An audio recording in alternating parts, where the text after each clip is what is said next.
ಮಾಡಿ ಹಾಗೆ ಪ್ರಶ್ನೆಗಳು ಆದಷ್ಟು ಚಿಕ್ಕದಾಗಿರಲಿ. ಇನ್ನು ಮೇಡಮ್ ನೀವು ಕಾಂಟ್ಯಾಕ್ಟ್ ಮಾಡಬೇಕು ಅಂತಂದರೆ ಕಾರ್ಯಕ್ರಮದ ಕೊನೆಯಲ್ಲಿ ನಂಬರ್ ಕೊಟ್ಟಿರ್ತೀವಿ, ಸಂಪರ್ಕ ಮಾಡ್ಬೋದು. ಎಸ್ ಮೇಡಮ್, ಸ್ತ್ರೀಧನ ಬಹಳಷ್ಟು ಜನರಿಗೆ ಇದರ ಮಾಹಿತಿ ಇರಲಿಕ್ಕಿಲ್ಲ. ಏನು ಸ್ತ್ರೀಧನ ಅಂತಂದರೆ ಯಾರ ಮೂಲಕ ಬರುತ್ತೆ? ಸೊ ಇದರ ಬಗ್ಗೆ ನಾವು ಸಾಕಷ್ಟು ತಿಳ್ಕೋಬೇಕು, ಇದು ಗೊತ್ತಿಲ್ಲದಿರುವಂಥ ವಿಚಾರ. ಸೊ ನಾಳೆ ಜೊತೆಗೆ ಅಂತಾರಾಷ್ಟ್ರೀಯ ಮಹಿಳಾ ದಿನಾಚರಣೆ ಇರೋದ್ರಿಂದ ಸೊ ನಿಮಗೂ ಕೂಡ ಮಹಿಳಾ ದಿನಾಚರಣೆ ಶುಭಾಶಯಗಳನ್ನು ತಿಳಿಸ್ತಾ ಇದ್ದೀನಿ. ಸ್ತ್ರೀಧನ ಅಂತಂದರೆ ಏನು ಅಂತ ಹೇಳಿ.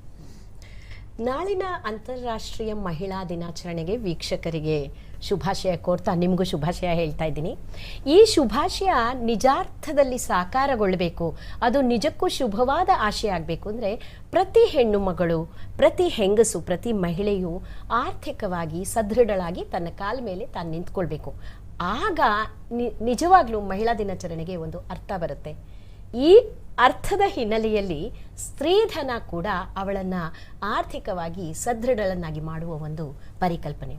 ಇದು ಎಷ್ಟು ಸುಂದರವಾದ ಬ್ಯೂಟಿಫುಲ್ ಆದ ಪರಿಕಲ್ಪನೆ ಅಂದರೆ ಜಗತ್ತಿನ ಇನ್ಯಾವುದೇ ದೇಶದಲ್ಲೂ, ಇನ್ಯಾವುದೇ ಸಂವಿಧಾನದಲ್ಲೂ ಅಥವಾ ಇನ್ಯಾವುದೇ ದೇಶದ ವೈಯಕ್ತಿಕ ಕಾನೂನಿನಲ್ಲೂ ಈ ಸ್ತ್ರೀಧನ ಎನ್ನುವ ಕಲ್ಪನೆಯೇ ಇಲ್ಲ.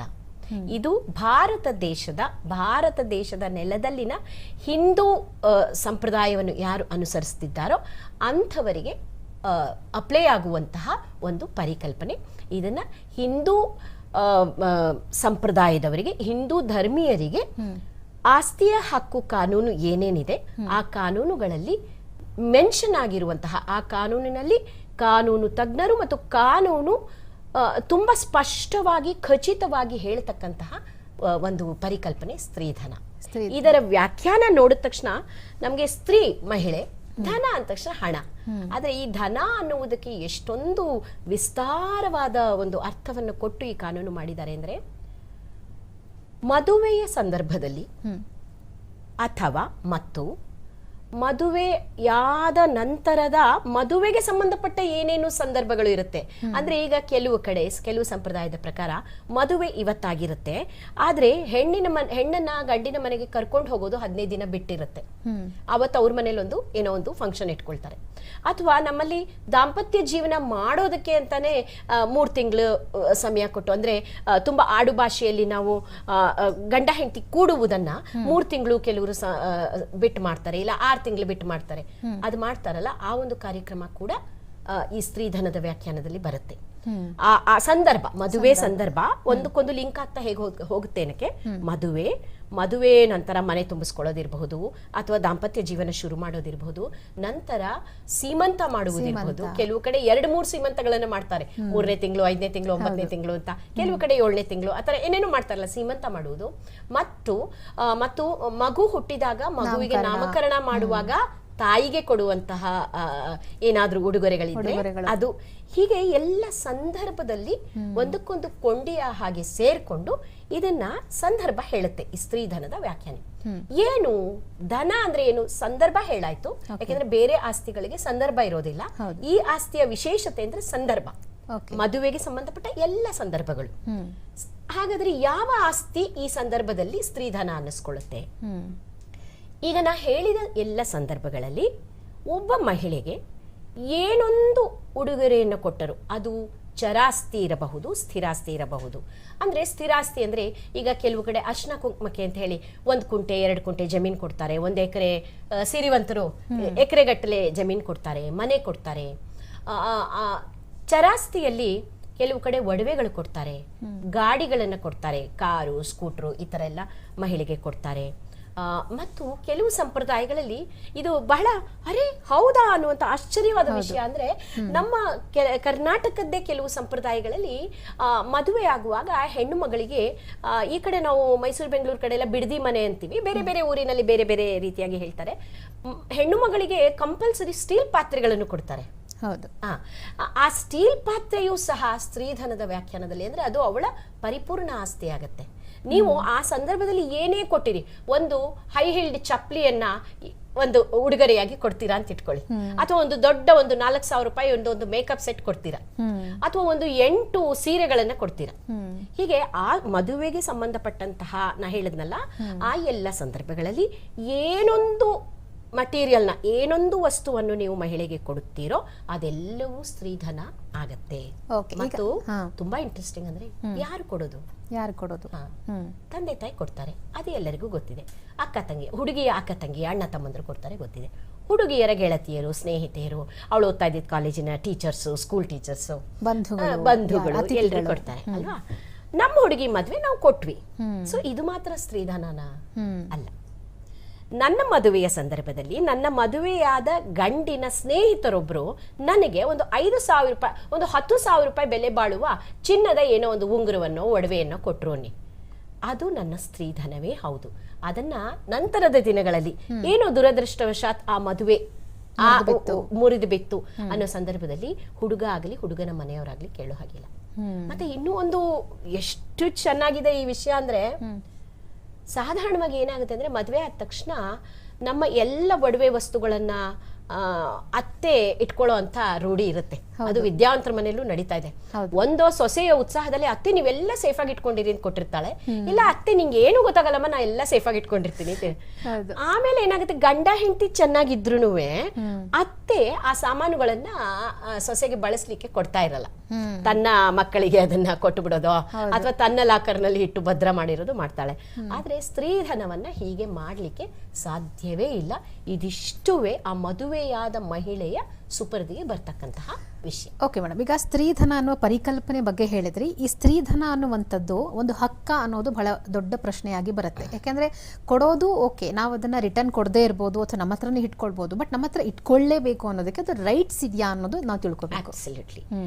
ಈಗ ಮಹಿಳೆಯ ಆಸ್ತಿ ವಿಚಾರ, ಆಸ್ತಿ ಹಕ್ಕುಗಳ ಬಗ್ಗೆ ನಾವೆಲ್ಲರೂ ಕೇಳಿದೀವಿ. ಯಾವುದೇ ಆಸ್ತಿಯಲ್ಲಿ ಮಹಿಳೆಗೆ ಸಮವಾದ ಹಕ್ಕು ಇದೆ. ಪಿತ್ರಾರ್ಜಿತ ಆಸ್ತಿ ಆಗಲಿ ಮತ್ತು ಸ್ವಯಾರ್ಜಿತ ಆಸ್ತಿ ಆಗಲಿ, ಇದು ಮಹಿಳೆಯ ಸಂಪೂರ್ಣ ಸ್ವಾಮ್ಯಕ್ಕೆ, ಮಹಿಳೆಯ ಸಂಪೂರ್ಣ ಹಕ್ಕಿಗೆ ಒಳಪಡ್ತಕ್ಕಂತಹ ವಿಚಾರ.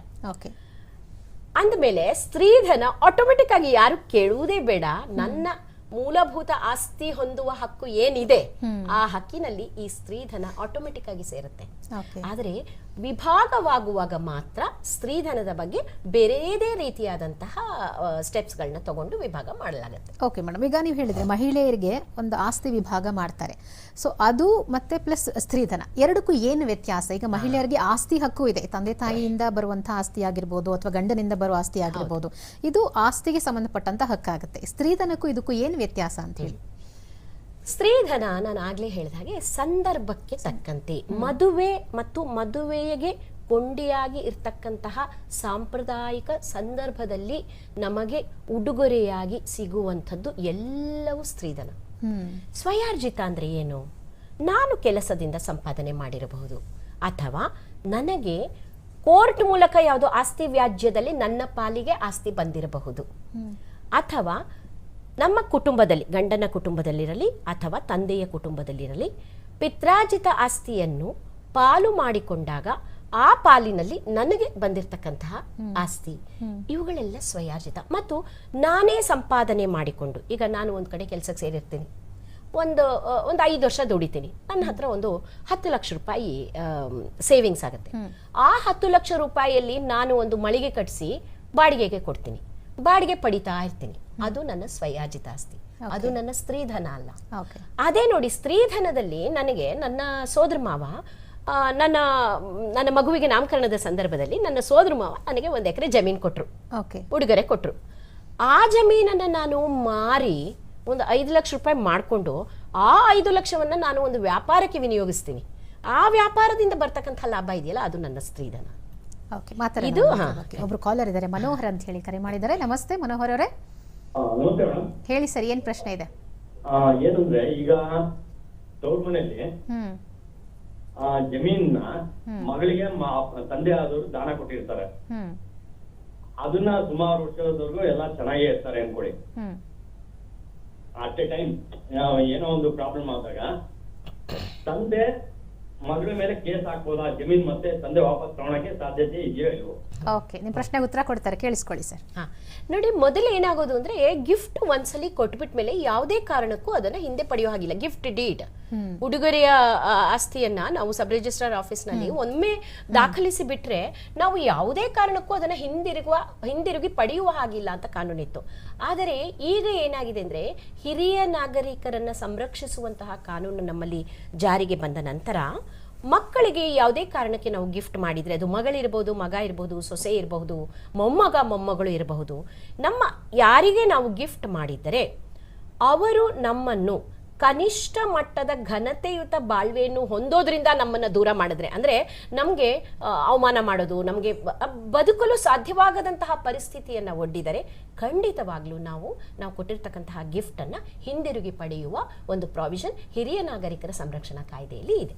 ಓಕೆ, ಧನ್ಯವಾದಗಳು ಕರೆ ಮಾಡಿದ್ದಕ್ಕಾಗಿ. ಹಾಗೆ ಮೇಡಮ್, ಈಗ ನೋಡಿ ಕೆಲವರು ಹೇಳ್ತಾರೆ ನಾವು ಆಸ್ತಿ ತೊಗೊಂಡು ಬಂದುಬಿಟ್ಟಿದ್ದೀವಿ, ಅದು ದಾನವಾಗಿಯೇ ಕೊಟ್ಟಿದೆ ಆಗಿರ್ಬೋದು ಅಥವಾ ಗಿಫ್ಟ್ ಆಗಿ ಬಂದಿರ್ಬೋದು. ನೀವು ಹೇಳಿದ್ರಿ ಹಿರಿಯ ನಾಗರಿಕರ ಒಂದು ಸಂರಕ್ಷಣೆ ಸಲುವಾಗಿ ನಾವು ವಾಪಸ್ ಕೇಳುವಂಥ ಚಾನ್ಸಸ್ ಇರುತ್ತೆ ಅಂತ ಹೇಳಿ. ಬಟ್ ಸ್ತ್ರೀಧನ ಅಂತ ಬಂದಾಗ ಇದು ಹೇಗೆ ಮ್ಯಾಟರ್ ಆಗುತ್ತೆ? ನೋಡಿ, ಸ್ತ್ರೀಧನ ಒಮ್ಮೆ ಕೊಟ್ಟ ಮೇಲೆ ಹಿರಿಯ ನಾಗರಿಕರೂ ಸಹ, ನನ್ನ ತಂದೆಯೇ ನನಗೆ ಒಮ್ಮೆ ಕೊಟ್ಟ ಮೇಲೆ ಬೇರೆ ಪ್ರಾವಿಷನ್ ಅಡಿಯಲ್ಲಿ, ಅಂದ್ರೆ ಈಗ ನನ್ನ ತಂದೆ ನನಗೆ ಮದುವೆಯ ಸಂದರ್ಭದಲ್ಲಿ ಒಂದು 25 ಲಕ್ಷದ ಒಡವೆ ಹಾಕಿರ್ತಾರೆ ಉದಾಹರಣೆಗೆ. ನನ್ನ ಕರ್ತವ್ಯ ಇದೆ, ನನ್ನ ತಂದೆ ತಾಯಿಯನ್ನು ನಾನು ಗೌರವಯುತವಾಗಿ ನೋಡ್ಕೊಳ್ಬೇಕು. ಅವರು ಯಾವಾಗ ಡಿಪೆಂಡೆಂಟ್ಸ್ ಆಗ್ತಾರೋ ಅವರನ್ನು ಅವರು ನೋಡ್ಕೊಳ್ದೇ ಇರುವಂತಹ ಒಂದು ಸ್ಥಿತಿಗೆ ಬಂದಾಗ ನನ್ನ ಲೀಗಲ್ ಕರ್ತವ್ಯವೂ ಹೌದು, ಸಾಮಾಜಿಕ ಕರ್ತವ್ಯವೂ ಹೌದು, ನಾನು ಅವರನ್ನು ನೋಡ್ಕೊಳ್ಬೇಕು. ಆದರೆ ನಾನು ನೋಡ್ಕೊಳ್ತಾ ಇಲ್ಲ. ಆಗ ಹಿರಿಯ ನಾಗರಿಕರು ಕೋರ್ಟಿಗೆ ಹೋಗಿ ಮಗಳು ನನ್ನನ್ನು ನೋಡ್ಕೊಳ್ತಾ ಇಲ್ಲ, ಮಗಳಿಂದ ನನಗೆ ಜೀವನಾಂಶವನ್ನು ಕೊಡಿಸಿ ಅಂತ ಕ್ರಿಮಿನಲ್ ಪ್ರೊಸೀಜರ್ ಕೋಡ್ ಅಡಿಯಲ್ಲಿ ಸೆಕ್ಷನ್ 125 ಅಡಿಯಲ್ಲಿ ಆಗಿರಬಹುದು ಅಥವಾ ಹಿರಿಯ ನಾಗರಿಕರನ್ನು ಸಂರಕ್ಷಿಸುವಂತಹ ಕಾನೂನಿನಲ್ಲಿ ಆಗಿರಬಹುದು, ಮಗಳು ತಮ್ಮನ್ನು ನೋಡಿಕೊಳ್ಳುವ ಹಾಗೆ ಮಾಡುವುದರ ಬಗ್ಗೆ ಕೇಸ್ ಹಾಕಬಹುದೇ ಹೊರತು ತಾವು ಈಗಾಗಲೇ 25 ಲಕ್ಷ ಒಡವೆ ಕೊಟ್ಟಿದ್ವಿ ಮದುವೆ ಮಾಡುವಾಗ ಅದನ್ನ ಹಿಂದಿರುಗಿಸಿ ಅಂತ ಕೇಳುವ ಹಾಗಿಲ್ಲ. ಅದೇ ನೋಡಿ, 1 ಎಕರೆ ಜಮೀನನ್ನ ಯಾವುದೋ ಬೇರೆ ಸಂದರ್ಭದಲ್ಲಿ, ಮದುವೆಯ ಸಂದರ್ಭ ಅಲ್ಲ, ಬೇರೆ ಯಾವುದಾದರೂ ಸಂದರ್ಭದಲ್ಲಿ ನಾನು ಗಿಫ್ಟ್ ಡೀಡ್ ಮಾಡಿಕೊಟ್ಬಿಟ್ಟಿದ್ರೆ ಅದನ್ನ ಹಿಂದೆ ಕೇಳಬಹುದು. ಮನೆಯನ್ನ ಮಗಳ ಹೆಸರಿಗೆ ಮಾಡಿಕೊಟ್ಬಿಟ್ಟು ಮಗಳು ಮನೆಯಿಂದ ಈಚೆ ಹಾಕಿದ್ರೆ ನಾನು ಅದನ್ನ ಕೇಳಬಹುದು. ಆದ್ರೆ ಮದುವೆಯ ಸಂದರ್ಭದಲ್ಲಿ ನಾನು ಒಂದು ಮನೆಯನ್ನೇ ಕೊಟ್ಟಿರಬಹುದು, 25 ಲಕ್ಷ ಒಡವೆಯನ್ನೇ ಕೊಟ್ಟಿರಬಹುದು, ಅದನ್ನ ಹಿಂದಿರುಗಿ ಕೇಳೋ ಹಾಗಿಲ್ಲ. ಹಾಗನ್ಬಿಟ್ಟು ಹಿರಿಯ ನಾಗರಿಕರು ಅಯ್ಯಯ್ಯೋ ನಮಗೆ ಬದುಕಿಲ್ವಾ ಅಂತ ಹೇಳೋ ಹಾಗಿಲ್ಲ. CRPC ಮತ್ತು ಹಿರಿಯ ನಾಗರಿಕರ ಸಂರಕ್ಷಣಾ ಕಾಯ್ದೆ ಅಡಿಯಲ್ಲಿ ಅವರು ಮಗಳು ತಮ್ಮನ್ನ ನೋಡ್ಕೊಳ್ಳೋ ಹಾಗೆ ಕಾನೂನಿನ ಮೂಲಕ ಮಾಡಿಸಿಕೊಳ್ಳಬಹುದು. ಓಕೆ, ಮತ್ತೊಬ್ರು ಕಾಲರ್ ಇದ್ದಾರೆ, ರಾಧಾ ಅಂತ ಹೇಳಿ ಕರೆ ಮಾಡಿದ್ದಾರೆ. ನಮಸ್ತೆ ಮಾ. ಹಲೋ, ನಮಸ್ತೆ. ನಮಸ್ತೆ. ನಾವು ರಾಧಾ ಅಂತ ಇಲ್ಲಿ ಬೆಂಗಳೂರು ಮೇಡಹಳ್ಳಿಯಿಂದ ಮಾತಾಡ್ತಾ ಇದ್ದೀವಿ. ಓಕೆ ಮಾ, ಹೇಳಿ, ಏನ್ ಪ್ರಶ್ನೆ ಇತ್ತು? ಇದು ನಮ್ ತಂದೆ ತೀರ್ಕೊಂಡ್ಬಿಟ್ಟಾರ, ಇವಾಗ ಇಲ್ಲ, ತಾಯಿನೂ ತೀರ್ಕೊಂಡ್ಬಿಟ್ಟಿದ್ದಾರೆ. ನಮ್ಮ ಅಣ್ಣಗೆ ತುಂಬಾ ಆಸೆ, ನಮ್ಮಪ್ಪ ತುಂಬಾ ಆಸ್ತಿ ಮಾಡಿದ್ದಾರೆ ಹೈದರಾಬಾದ್ ಹತ್ರ ತಾಂಡೂರ್ ಅಂತ.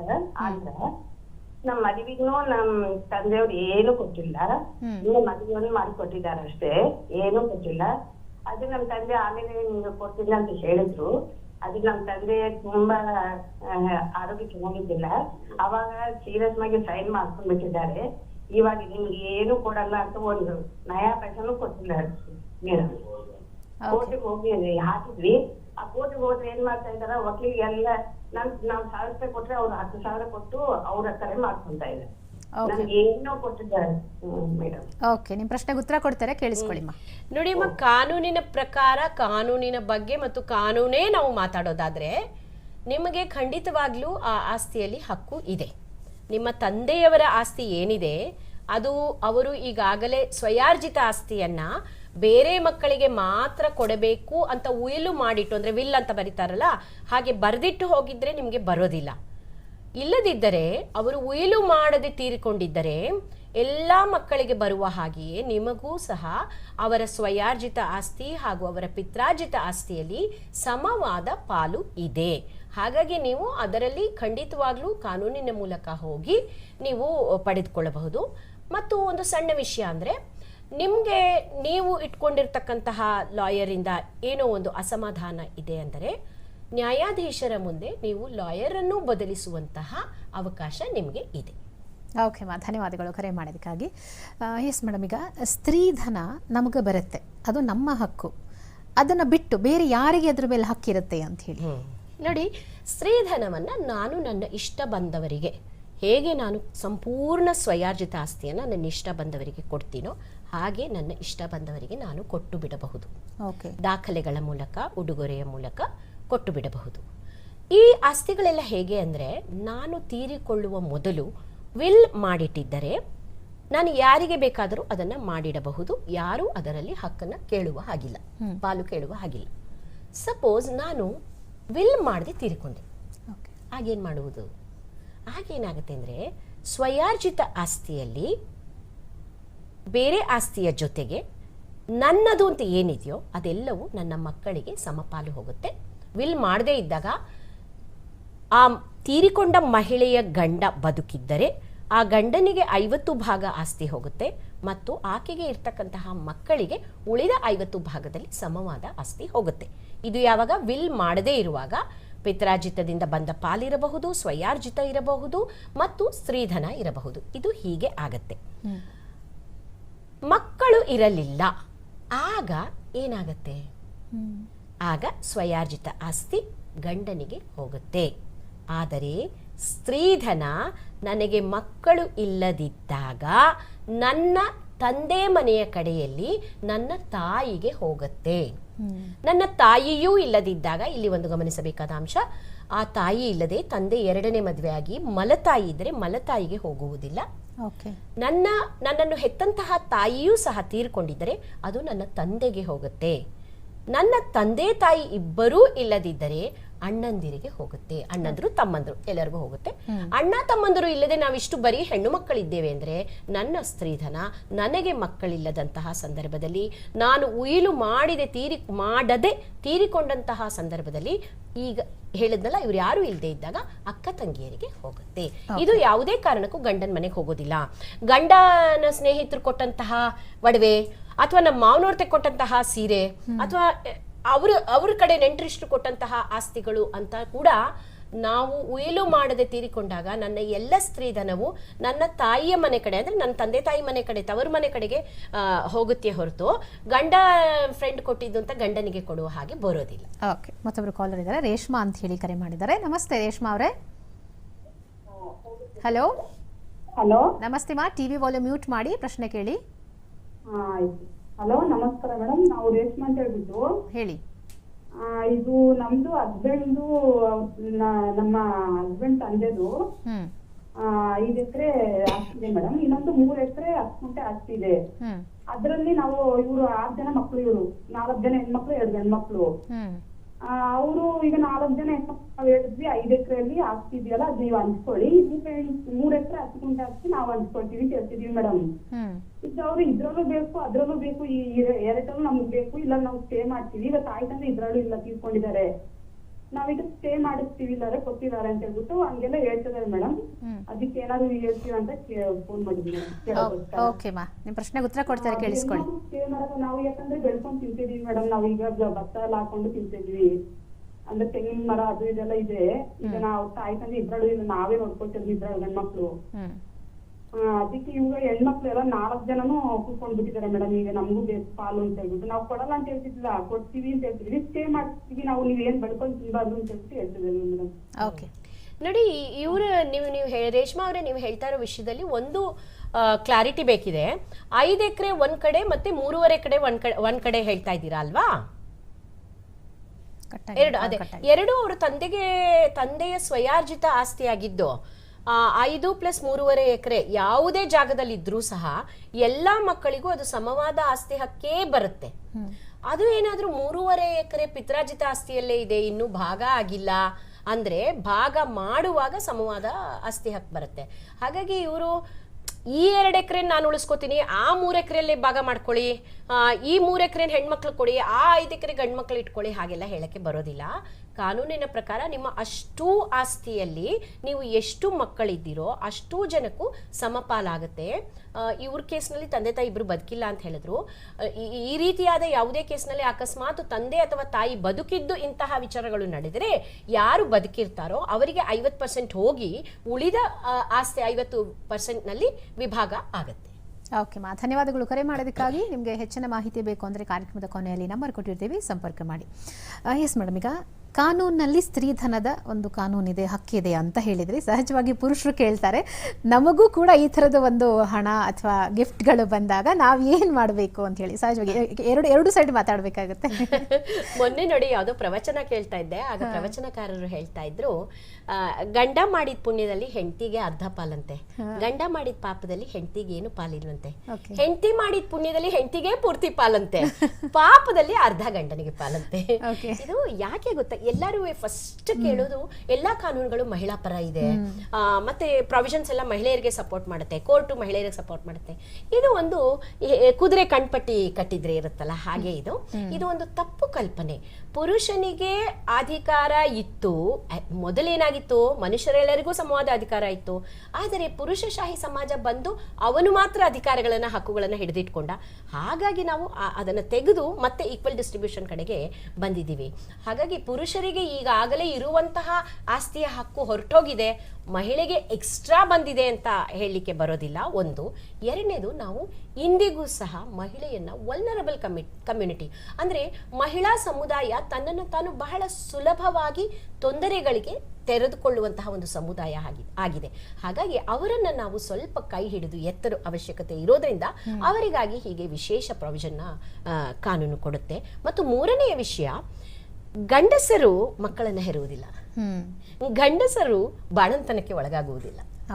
ಸಾಧಾರಣವಾಗಿ ತುಂಬಾ ಶ್ರೀಮಂತ ವರ್ಗದಿಂದ ಅತೀ ಬಡ ವರ್ಗದವರೆಗೂ ಮಕ್ಕಳು ಅಂದ್ರೆ ಇಂದಿಗೂ ಸಹ ಮಹಿಳೆ ಮೇಲೆ ಇರ್ತಕ್ಕಂತಹ ಜವಾಬ್ದಾರಿ ಅಂತಾನೆ ನೋಡ್ತೀವಿ. ಹಾಗಾಗಿ ಈ ಎಲ್ಲ ಕಾರಣಗಳಿಂದ ಪುರುಷರಿಗೆ ಈಗಾಗಲೇ ಏನು ಆಸ್ತಿ ಹಕ್ಕಿದೆ ಅದರಲ್ಲಿ ಯಾವುದೇ ಬದಲಾವಣೆ ಇಲ್ಲ. ಅದನ್ನ ಕಿತ್ತು ಮಹಿಳೆಗೆ ಕೊಟ್ಟಿಲ್ಲ, ಮಹಿಳೆಗೆ ಕೊಡುವುದೂ ಇಲ್ಲ, ಮತ್ತು ಅದು ನಮ್ಮ ಸಂವಿಧಾನದಲ್ಲಿ ಹೇಳೂ ಇಲ್ಲ. ಪುರುಷನಿಗೆ ಇರೋದು ಇದ್ದೇ ಇರುತ್ತೆ. ವಿಶೇಷವಾಗಿ ಒಂದೆರಡು ಹಕ್ಕುಗಳನ್ನ ಮಹಿಳೆಗೆ ನೀಡಲಾಗಿದೆ. ಮತ್ತೊಬ್ರು ಕಾಲರ್ ಇದ್ದಾರೆ, ಬಾಬುರಾವ್ ಕುಲಕರ್ಣಿ ಅಂತ ಹೇಳಿ. ನಮಸ್ತೆ. ಹಲೋ, ನಮಸ್ಕಾರ ಮೇಡಮ್. ನಮಸ್ತೆ ಸರ್, ಹೇಳಿ, ಏನ್ ಪ್ರಶ್ನೆ ಇದೆ? ಪ್ರಶ್ನೆ, ಈಗ ನಮ್ಮ ಸಂಬಂಧಿಕರು ಅವ್ರಿಗೆ ಮೊದಲೇ ಹೆಂಡತಿ ತೀರ್ಕೊಂಡು ಒಂದು ಮಗು ಇತ್ತು. ಮಗು ದೊಡ್ಡವನಾದ್ಮೇಲೆ ಮಲತಾಯಿಗೆ ಮತ್ತು ತಂದೆಗೆ ಸರಿ ಇಬ್ಬರು ಕೂಡಿ ಮಗನ ಸರಿಯಾಗಿ ನೋಡ್ತೇ ಇರಲಿಲ್ಲ. ಹೀಗಾಗಿ ಅವ ಮೇಜರ್ ಆಗಿದ್ದಾನೆ. ತಂದೆ ಆಸ್ತಿಯಲ್ಲಿ ಪಾಲು ಕೇಳಬಹುದು, ಹೇಗೆ? ಓಕೆ, ನಿಮ್ಮ ಪ್ರಶ್ನೆಗೆ ಉತ್ತರ ಕೊಡ್ತಾರೆ, ಕೇಳಿಸ್ಕೊಳ್ಳಿ.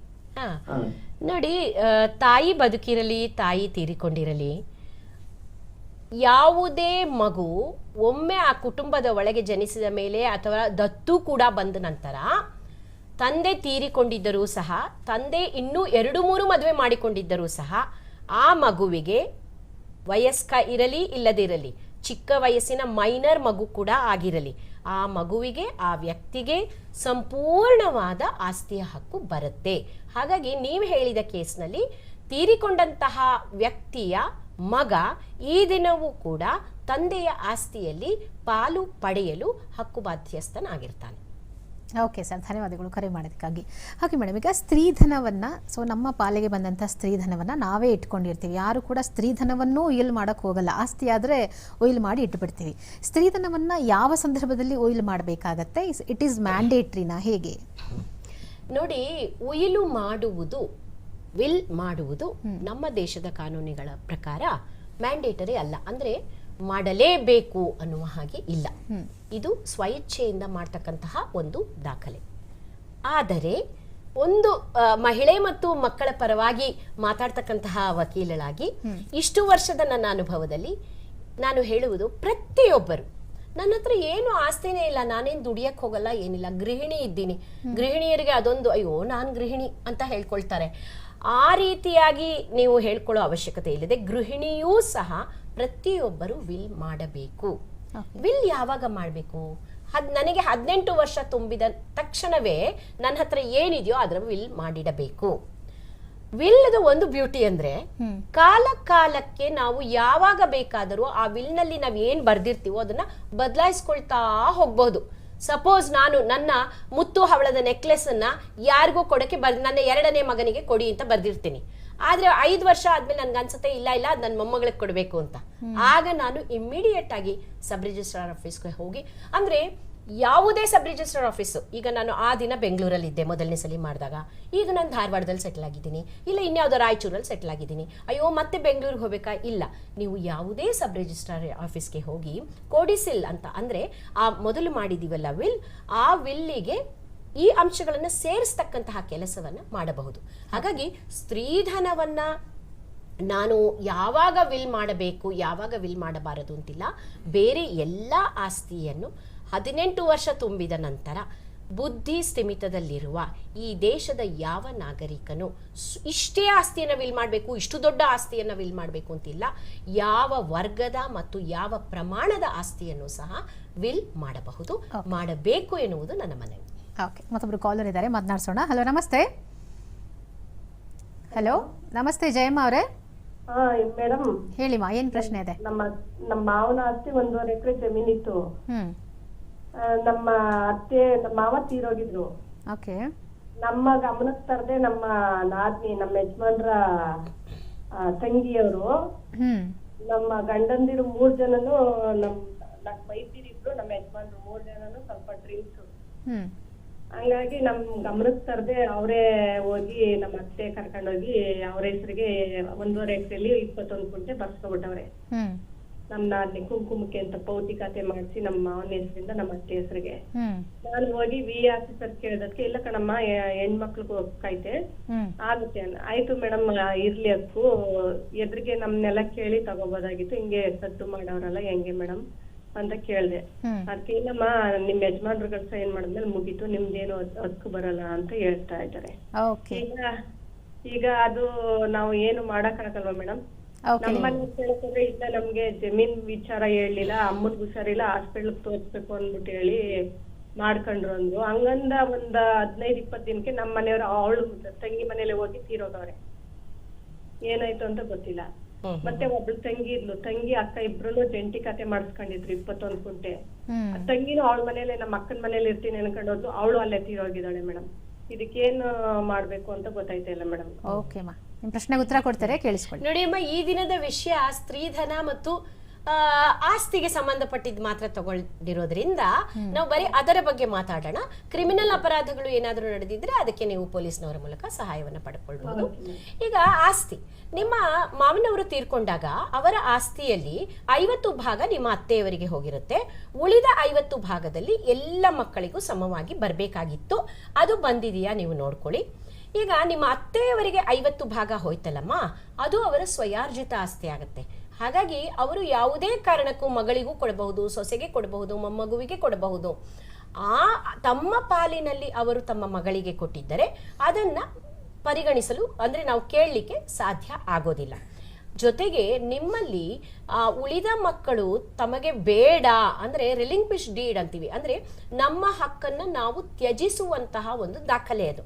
ಅದನ್ನ ಸಬ್ ರಿಜಿಸ್ಟರ್ ಆಫೀಸ್ನಲ್ಲಿ ಸೈನ್ ಹಾಕಿ ಕೊಟ್ಟಿದ್ದರೆ ಅದು ಸಂಪೂರ್ಣವಾದ ಹಕ್ಕು. ಈಗ ಯಾರಿಗೆ ಆಸ್ತಿ ವರ್ಗಾವಣೆ ಆಗಿದೆಯೋ, ಅಂದ್ರೆ ಇವ್ರ ನಾದ್ನಿಗೆ ಅತ್ತಿಗೆಗೆ ಹೇಳಿದ್ರಲ್ಲ, ಅವರಿಗೆ ಹೋಗುತ್ತೆ.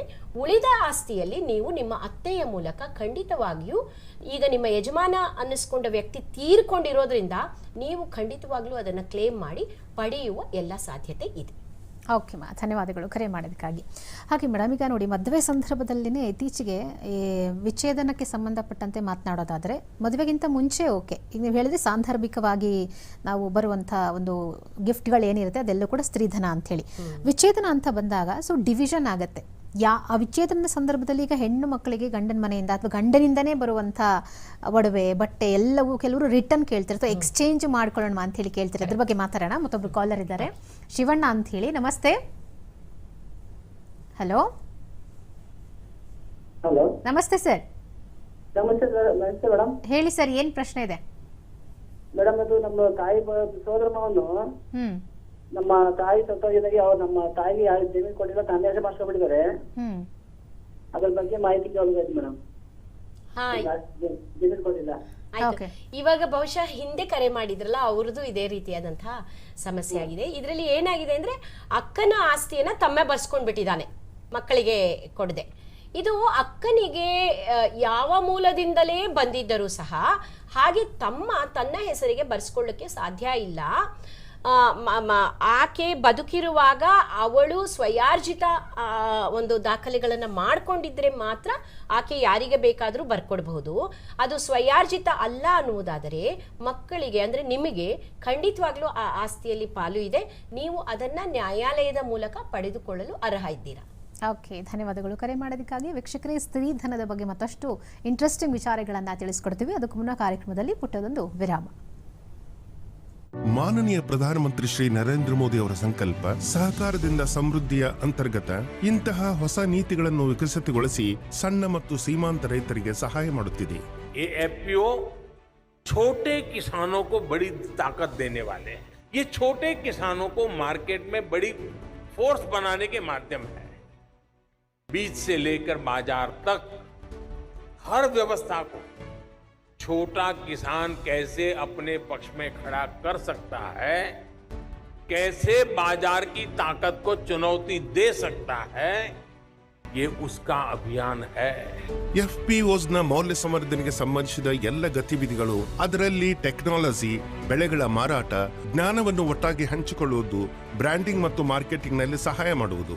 सहकारिता क्षेत्र एकमात्र ऐसा क्षेत्र है जिसमें कम से कम पूंजी में बहुत सारे लोग एकत्रित आकर बहुत बड़ा योगदान दे सकते हैं. ರಾಷ್ಟ್ರೀಯ ಸಹಕಾರಿ ವಿಕಾಸ ನಿಗಮದ ಸ್ಥಾಪನೆ 1963ರಲ್ಲಿ ಸಂಸದೀಯ ಅಧಿನಿಯಮದ ಮುಖಾಂತರ ಒಂದು ಸಾಂವಿಧಾನಿಕ ನಿಗಮದ ರೂಪದಲ್ಲಿ ಮಾಡಲಾಗಿತ್ತು. ಅದರ ಉದ್ದೇಶ ಕೃಷಿ ಉತ್ಪಾದನೆ, ಆಹಾರ ಸಂಸ್ಕರಣೆ, ವ್ಯಾಪಾರೋದ್ಯಮ, ಸಂಗ್ರಹಣೆ, ನಿರ್ಯಾತ ಮತ್ತು ಆಯಾತಕ್ಕಾಗಿ ಕಾರ್ಯಕ್ರಮ ಯೋಜಿಸುವುದು, ಸಂವರ್ಧನೆ ಮತ್ತು ಹಣಕಾಸಿನ ಸಹಾಯ ಮಾಡುವುದು. ನಿಗಮವನ್ನು ಏಜೆನ್ಸಿಯ ರೂಪದಲ್ಲಿ ಅನುಷ್ಠಾನಗೊಳಿಸಿ ಸಹಕಾರಿತಾ ಕ್ಷೇತ್ರದಲ್ಲಿ 763 FPO ಮಾಡುವ ಉದ್ದೇಶವಾಗಿತ್ತು. ಇದರ ಅಪೇಕ್ಷೆಯಂತೆ ಅಧಿಕಾಂಶ FPOಗಳ ಸ್ಥಾಪನೆ ಮಾಡಲಾಗಿದೆ. ಸಹಕಾರಿತಾ ಸಚಿವಾಲಯದ ಪ್ರಸ್ತಾವನೆಯಂತೆ ಕೃಷಿ ಮಂತ್ರಾಲಯ NCDCಗೆ 11,000 ಅತಿರಿಕ್ತ FPOs ಹಂಚಲಾಗಿದೆ. ಈ 11,000 ಬ್ಲಾಕ್ನಲ್ಲಿ ಪ್ರಸ್ತುತ ಫ್ಯಾಕ್ಸ್ ಅನ್ನು ಸದೃಢಗೊಳಿಸುವುದಕ್ಕಾಗಿ ಸರ್ವಶ್ರೇಷ್ಠ ಫ್ಯಾಕ್ಸ್ ತನ್ನ ಸದಸ್ಯರೊಂದಿಗೆ FPO ಮಾಡುವುದು ಇದರ ಉದ್ದೇಶವಾಗಿದೆ. ಈಗಿರುವ ಫ್ಯಾಕ್ಸ್ ಅನ್ನು ಇನ್ನೂ ಬಲಶಾಲಿಗೊಳಿಸುವುದು, ಇದರಿಂದ ಸಂಸಾಧನದ ಕಾರ್ಯಕುಶಲತೆ ಮತ್ತು ಕಡಿಮೆ ಖರ್ಚಿನಿಂದ ಉತ್ಪಾದಕತೆ ಹೆಚ್ಚುವುದು, ರೈತರ ಏಳಿಗೆಗಾಗಿ ಉತ್ತಮ ಲಿಕ್ವಿಡಿಟಿ ಮತ್ತು ಮಾರ್ಕೆಟ್ ಲಿಂಕೇಜ್ನ ಮುಖಾಂತರ ಹೆಚ್ಚು ಹಣ ಗಳಿಸುವುದಾಗಿದೆ. ಸರ್ಕಾರದಿಂದ ಎಲ್ಲ ಹೊಸ FPOಗಳಿಗೆ 33 ಲಕ್ಷ ರೂಪಾಯಿಗಳ ಆರ್ಥಿಕ ಸಹಾಯ ಮಾಡುವುದಾಗಿದೆ. ಕೃಷಿ ಮಂತ್ರಾಲಯವು ಕೂಡ ಹೊಸ FPOಗಳಿಗೆ 5 ವರ್ಷಗಳವರೆಗೆ ಮಾರ್ಗದರ್ಶನ ಮತ್ತು ಸಹಾಯ ಮಾಡುವುದು. FPO ರೈತರಿಗೆ ಹಲವು ರೀತಿಯಲ್ಲಿ ಸಹಾಯ ಮಾಡಬಹುದು. ಚೌಕಾಸಿಯ ಶಕ್ತಿ ವೃದ್ಧಿಗೊಳಿಸುವುದು. FPO ರೈತರ ಸಾಮೂಹಿಕ ರೂಪದಲ್ಲಿ ಅವರ ಉತ್ಪಾದನೆಗಳನ್ನು ಮಾರಾಟ ಮಾಡಿ ಒಳ್ಳೆಯ ಬೆಲೆ ಕೊಡಿಸುವಲ್ಲಿ ಸಹಾಯ ಮಾಡುವುದು. ಸಂಸಾಧನೆಗಳ ಒಳ್ಳೆಯ ಉಪಲಬ್ಧತೆ. FPO ಸಾಲ, ಟೆಕ್ನಾಲಜಿ ಮತ್ತು ಕೃಷಿ ಸೇವೆಗಳ ಉತ್ತಮ ಉಪಲಬ್ಧತೆ. ಅದರ ಜೊತೆಗೆ ಏಕಲ ರೈತರಿಗೆ ಸೀಮೆಗಳ ವಿಸ್ತಾರ ಮಾಡುವಲ್ಲಿಯೂ ಸಹಾಯ ಮಾಡುವುದು. ಮೌಲ್ಯ ಸಂವರ್ಧನೆ ಮತ್ತು marketing. FPO processing, packaging, branding ಮತ್ತು ನಿರ್ಯಾತ ಮಾಡುವಲ್ಲಿ ಸಹಾಯ ಮಾಡುವುದು. ಒಣ ದ್ರಾಕ್ಷಿ ಮಾರಿ ನಮಗೆ 1 ವರ್ಷದಲ್ಲಿ ಮೊದಲು ಕಡಿಮೆ ಹಣ ಸಿಗ್ತಿತ್ತು. ಈಗ 1 ರಿಂದ 1.5 ಲಕ್ಷ ರೂಪಾಯಿ ಅಷ್ಟು ಲಾಭ ಸಿಗುತ್ತಿದೆ. ಕ್ಷಮತೆ ನಿರ್ಮಾಣ ಮತ್ತು ವಿಚಾರ ವಿನಿಮಯ. FPO ರೈತರಿಂದ ರೈತರ ನಡುವೆ ಕಲಿಯುವುದು, ಪ್ರಶಿಕ್ಷಣ ಕಾರ್ಯಕ್ರಮ ಮತ್ತು ಫೀಲ್ಡ್ ವಿಸಿಟ್ನ ಪ್ರಕ್ರಿಯೆ, ತಕನಿಕಿ ಕೌಶಲ್ಯ ಮತ್ತು ತಮ್ಮ ಸದಸ್ಯರ ಜ್ಞಾನವರ್ಧನೆ ಬೆಳೆಸಿಕೊಳ್ಳುವಲ್ಲಿ ಸಹಾಯ ಮಾಡುವುದು. ಪಕ್ಷ ಸಮರ್ಥನೆ ಮತ್ತು ನೀತಿ ಸಹಾಯತೆ. FPO ತಮ್ಮ ಚಿಂತನೆಗಳನ್ನು ಪ್ರಕಟಿಸುವುದಕ್ಕಾಗಿ ಮತ್ತು ನೀತಿ ಸಂಬಂಧವಾಗಿ ವಿಚಾರ ವಿಮರ್ಶೆಯಲ್ಲಿ ಭಾಗವಹಿಸುವಲ್ಲಿ ಒಂದು ಆದರ್ಶ ವೇದಿಕೆಯಾಗುವುದು. ರೈತರಿಗೆ ಈ ಮಾಧ್ಯಮದಿಂದ ತಮ್ಮ ಗಳಿಕೆಯಲ್ಲಿ ಹೊಸ ಮತ್ತು ಸ್ಥಿರ ಉತ್ಪಾದನೆ ಮಾಡುವಲ್ಲಿ ಸಕ್ಷಮಗೊಳಿಸುವುದು. ರೈತರ ಉತ್ಪಾದಕ ಸಂಘಟನೆ, ಸದೃಢ ಸಹಕಾರಿ ಸಂಘಟನೆ, ಸಮೃದ್ಧ ರೈತ.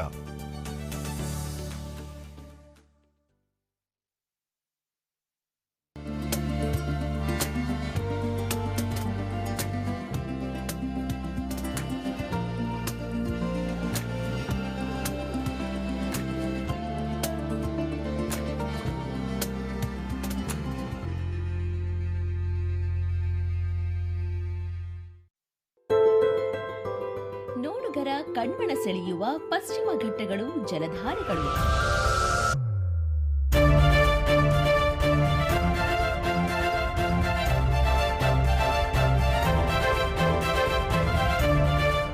ಪ್ರಕೃತಿಯ ವಿಸ್ಮಯಗಳು, ಆಯಾ ನಾಡಿನ ಸಂಸ್ಕೃತಿಗಳು.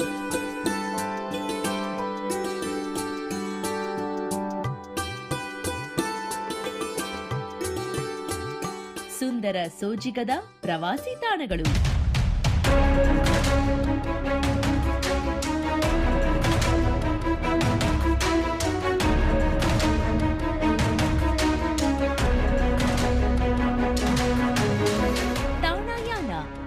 ಶನಿವಾರ ರಾತ್ರಿ 9:30 ಮರುಪ್ರಸಾರ ಪ್ರತಿ ಗುರುವಾರ ರಾತ್ರಿ 8:30.